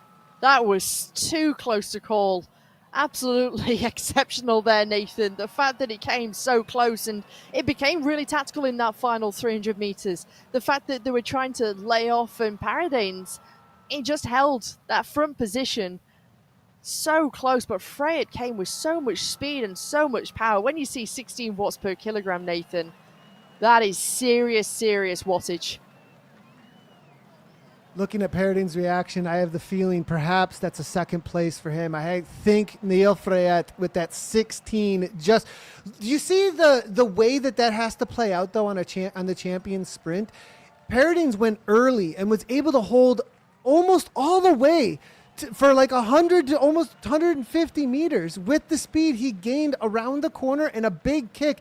Freyet had to almost outdo him by what looked to be 3 watts per kilogram even to come around, which shows you how tactical this sprint is. You go early, it may reward you, but if you go late, it's got to be a massive kick. There it is. Freyet takes it down. Talk about being savvy. Josh Harris didn't stick his nose on the front one time that entire race, and he is not a sprinter up against these guys, and he was able to secure that third place. Yeah, totally right. And it just shows you can be tactically very, very smart. I mean, Brian Duffy Jr., for example, he threw it all down, didn't he? He tried something. Ollie Jones, it was almost, he took the risk to try and chase and try and keep himself up towards the front, but Neil Freyet and even in Jasper Paradine's, to be honest, I mean, what a race. The fact it's so short, so intense there around the Glasgow Crit Circuit, Nathan. incredible victory there for Freyet. Absolutely. And I mean, we had said, he is a danger man from the get-go in all of this. And for him to be able to sneak in at the last moment on a technical issue and then be able to take down the championship here with this showdown, absolutely phenomenal. I love it. Never say die is the kind of situation there. Paradines, it was a good move from him, and obviously on the day, Jasper has shown that he collected the most points and that he was the man to beat. But as far as the timing goes, I think Neil just barely got the better of him at the end. But look at the way that Freyet was able to close that gap and rush the gap and use the draft to Paradines. And actually, when you take a look at this replay, he came through with so much speed in that final 20 meters, 15 meters. And in the end, wins by a clear bike length by the time you get to the finish line there, Freyet over Paradines. And so for him, I mean, again, timing to perfection. Well, congratulations to Neil Freyet. What a day it's been for him. I presume morning where he is. Straight out of the shower after thinking he didn't qualify for the sprint showdown. Back on the bike, producing monstrous watts and taking the win in the sprint showdown to boot. Talk us through it play by play, Nathan, because Brian Duffy went for a long one. I was almost wincing when it was 1.7 k's to go and he was holding 11 watts per kilo. I was thinking this is going to be a very long sprint. Did he not feel like he had what it took if it came to the finish with the other four? Yeah, I think that's exactly what it was. I think also Ollie Jones going fairly early. Ollie Jones is much more of an all-arounder. Also, Brian Duffy Jr., all-arounder with a pretty good kick on him, but up against those other three, I think he knew that. Well, I would also say he's got a pretty equal situation to Josh Harris. The other two, Neil Freyet and Jasper Paradines, I would have to say definitely much more pure sprinter types. I think between Harris and Brian Duffy Jr., it was one of those two that were going to make that move. And Harris decided to play the cooler, let people drag me to that position, whereas Duffy Jr. threw it all on the line. I actually thought that he was going to make it happen. I thought that that move was going to stay away until the second half of the Clyde kicker, where I did see 12 watts per kilogram from Ollie Jones. Ollie actually ended up playing the workhorse for everybody in some ways out there today. Coaxed into it in some ways, wasn't he? When Jasper Paradines made his move towards the end, you said there that you thought, in fact, you thought about 3 different people had got it at one point, Nathan, until you called it over at the finish. Did he fade the Belgian towards the end, or did Brian just have more power than we expected? On Duffy Jr., are we talking Neil Freyet? Neil Freyet have more power than we expected? Yes, sorry, Neil Freyet, yes. Yeah. So Freyet, I think it was timing. Actually, the second time through, Hannah called it exactly right there, that it was speed that was king for the championship, and his timing around the corner. And then when he kicked, if you notice, the moment he kicked was into the negative gradient to carry speed then into a little bit of a flattening or even an uphill for the champion sprint. And so I think that is probably what won it for him, was the matching of the highest watts per kilogram and the highest power he had to the most amount of speed that could be gained in the sprint situation. And the fact that Jasper hadn't gotten quite enough to stay away from him at that point. I should point out that the winner also gets themselves a golden Z1 concept bike plus prize money. There's prize money for second and third place in that race as well. But well done also to Ollie Jones and Brian Duffy for finishing 4th and 5th. But I understand we can speak to the winner of the showdown there, Neil. Can you hear me, Neil? Yeah, can you hear me? I can hear you perfectly. Yeah, firstly, congratulations. Secondly, when did you find out that you'd made the sprint showdown final? I think Johnny messaged me on Discord because Thomas Perrin didn't make it for some reason. I think yeah. So it was sometime after the second race I found out. Do you reckon that helped or hindered you, not knowing until a bit later that you had to get back on the bike? I don't know. I mean, I was pretty, warmed up by then, and there's really no pressure. So I think finding that out was maybe worked to my advantage. And talk us through sort of your pre-race strategy, what you had in your head before the start of that 3.5 kilometres, and then how it played out over the course of that for you. I was talking to a couple friends, and they thought that I should just sit in and follow moves, and that somebody might go hard from the very get-go, so get out of the pen fast, and then just sit on wheels. And I knew there was a couple areas leading into the final, 500 kilometers or 500 meters where the slope went down a little bit. So I was planning on just trying to like punch in those spots and, ramp the speed up as much as I could. So. Yeah, clearly worked. Was there any nerves on your side when Brian Duffy got a bit of a gap on the rest of you? Yeah, it's hard. It was hard for me to know what kind of form he's in, but clearly he's fit. So I just figured that other people would chase that down. And, I have a good sprint, but my longer power is probably my weakness. So I figured it'd be smarter to let other people chase that than myself. Yeah.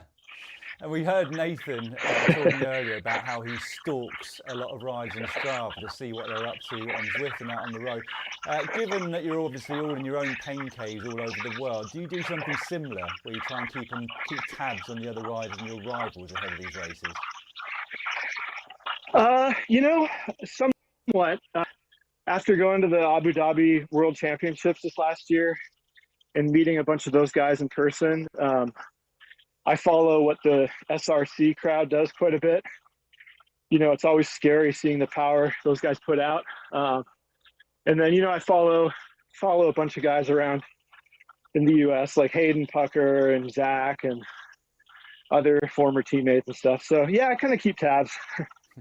Well, it's scary watching the power that you put out as well, and it's power that delivered a win. So once again, huge congratulations to you, Neil. We look forward to seeing you again next Saturday. All right, hey, thanks a lot. Cheers, Neil. Right, well, it is now, let me do some calculations quickly, just a minute, I think, until the start of the women's sprint showdown. So given that we've got less than 60 seconds, I should probably hand you back over to the commentators, Hannah and Nathan. Thanks a lot, Dan. 52 seconds to go as Kate McCarthy, they're looking resplendent in those rainbow jerseys, ready for this sprint showdown, Nathan. It's going to be intense if we see how that race went. And of course, as you said before, they're all going to be watching how that men's race went and maybe taking some tips, certainly looking how it all unfolded. But of course, it's a very, very different proposition here. Yeah, it is. And it's going to be interesting how they play this one out. I think a lot of the riders are going to be on edge. Who do you take to the line, who you don't, and then eventually you just don't have a choice.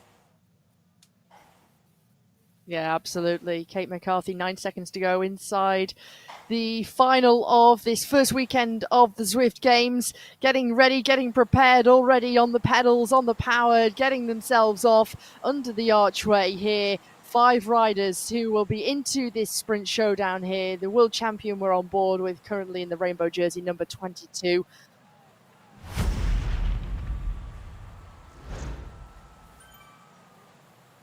Katrin Fura there, as well as Gabriel Guerra in the pink and blue jersey. Fura in the Swiss jersey with number 1 on her back. She's also got that gold Concept Z1 bike, of course, that she won in the Zwift Games last year. That's also what's on offer, Nathan, for the victory here.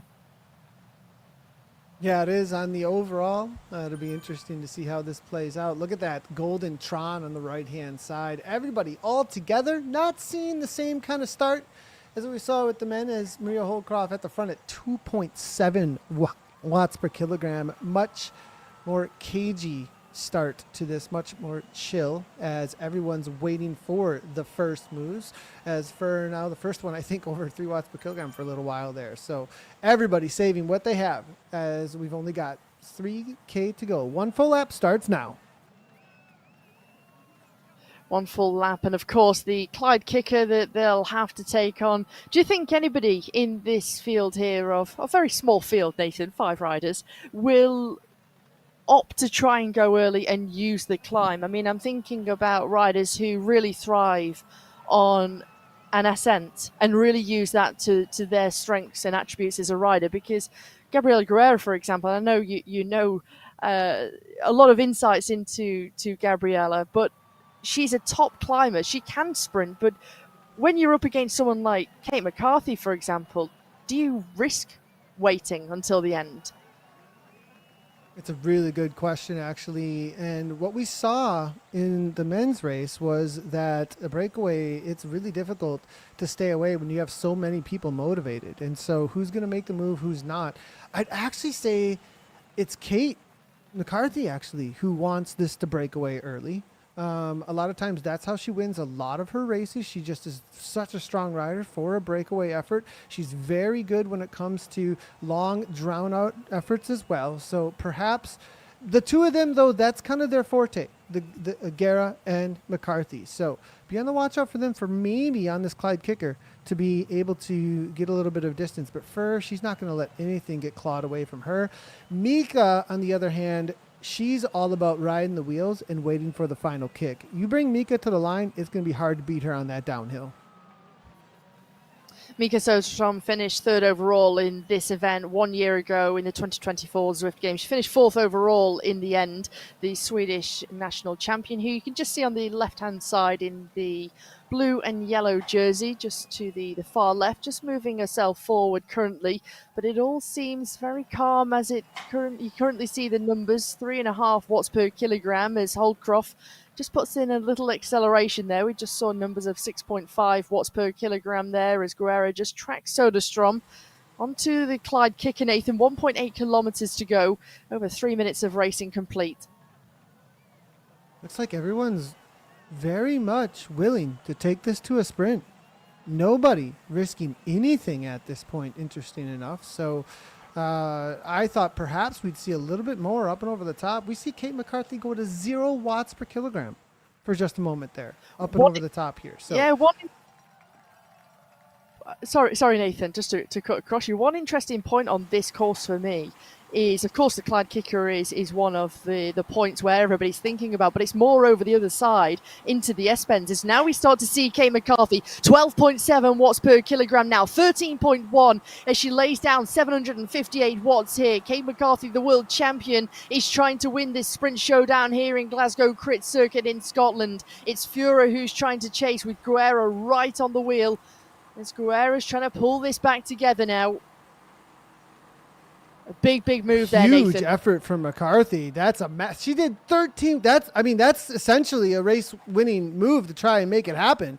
Doesn't actually play out here. Are we going to see a counter up and over the top? Because this is going to be, if this is a huge counter at this moment, it could be a race-winning move. McCarthy here sitting second wheel, now third wheel at this point still. Now as it's going to be a roll through here from Catherine Furr. Catherine Furr finds herself right on the front.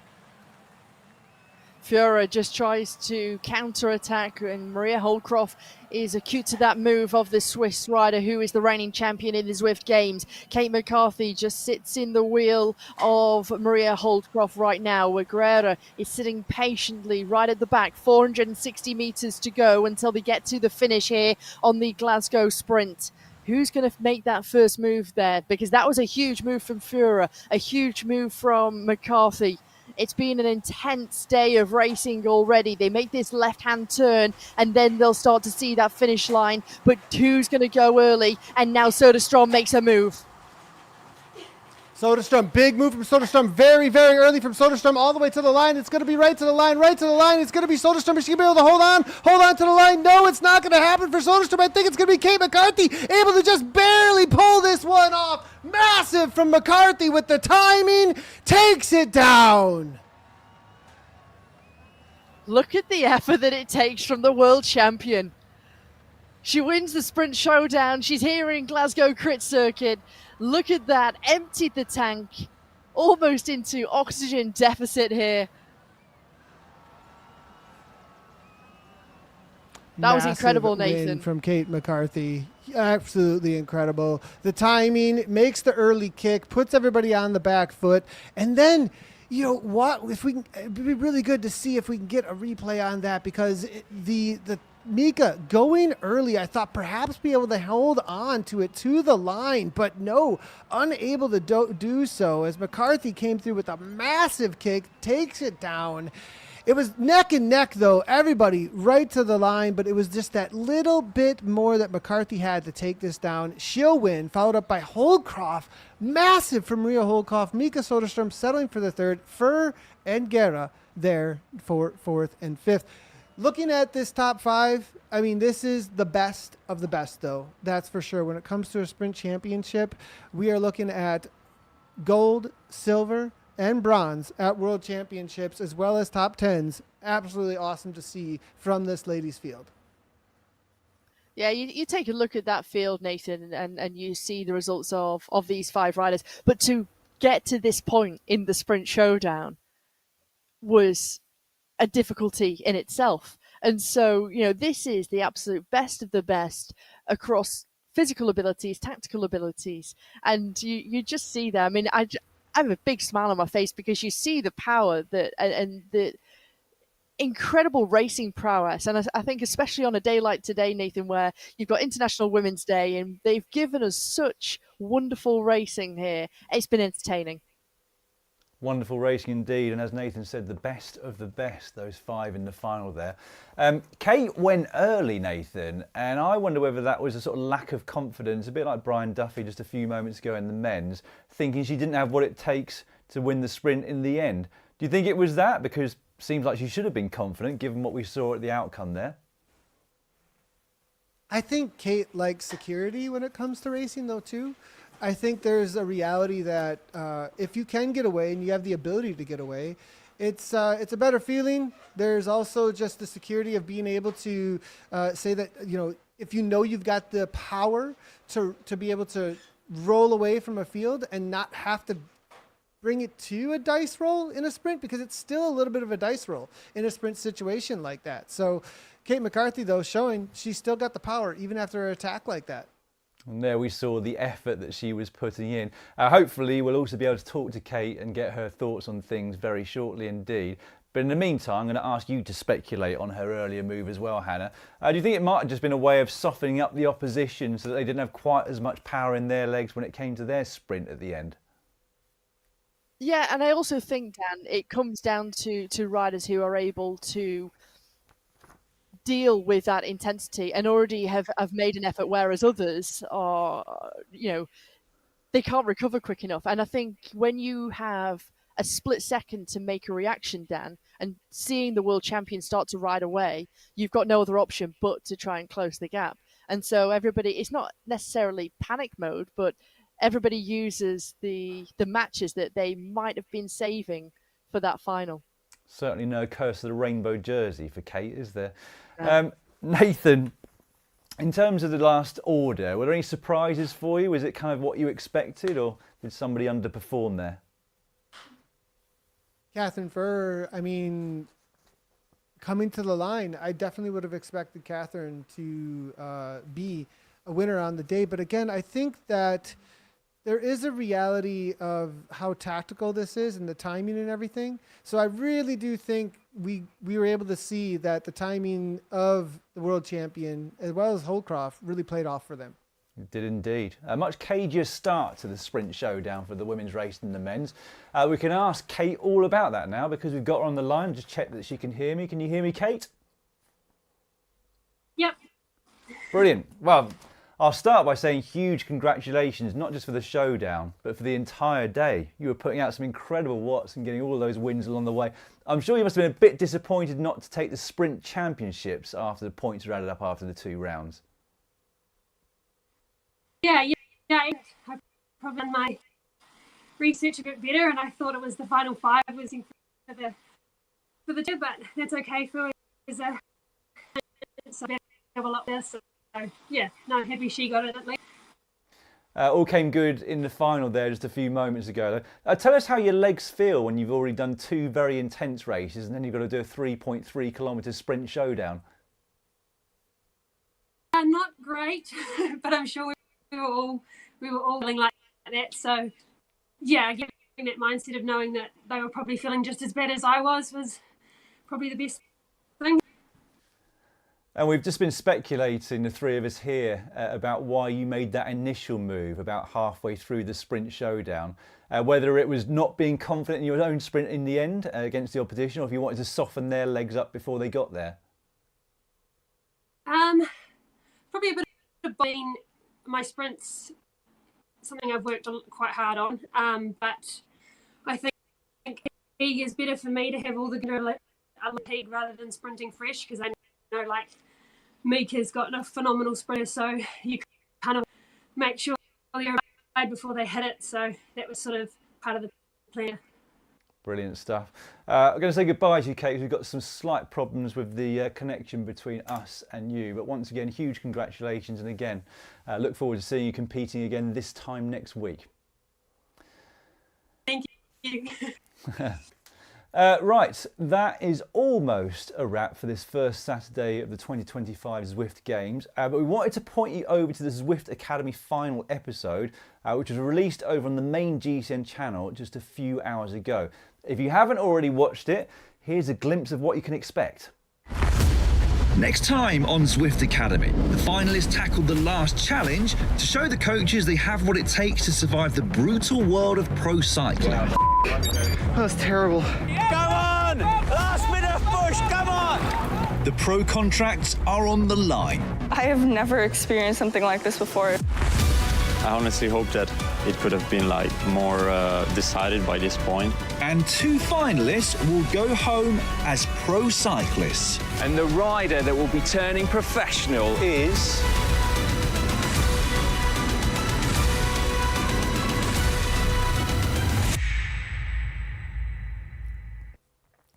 Make sure you watch that if you haven't already, because as you just saw, within it you're going to find out the two riders who've earned themselves pro contracts with Alpecin de Koenig and Canyon SRAM Zonda Crypto.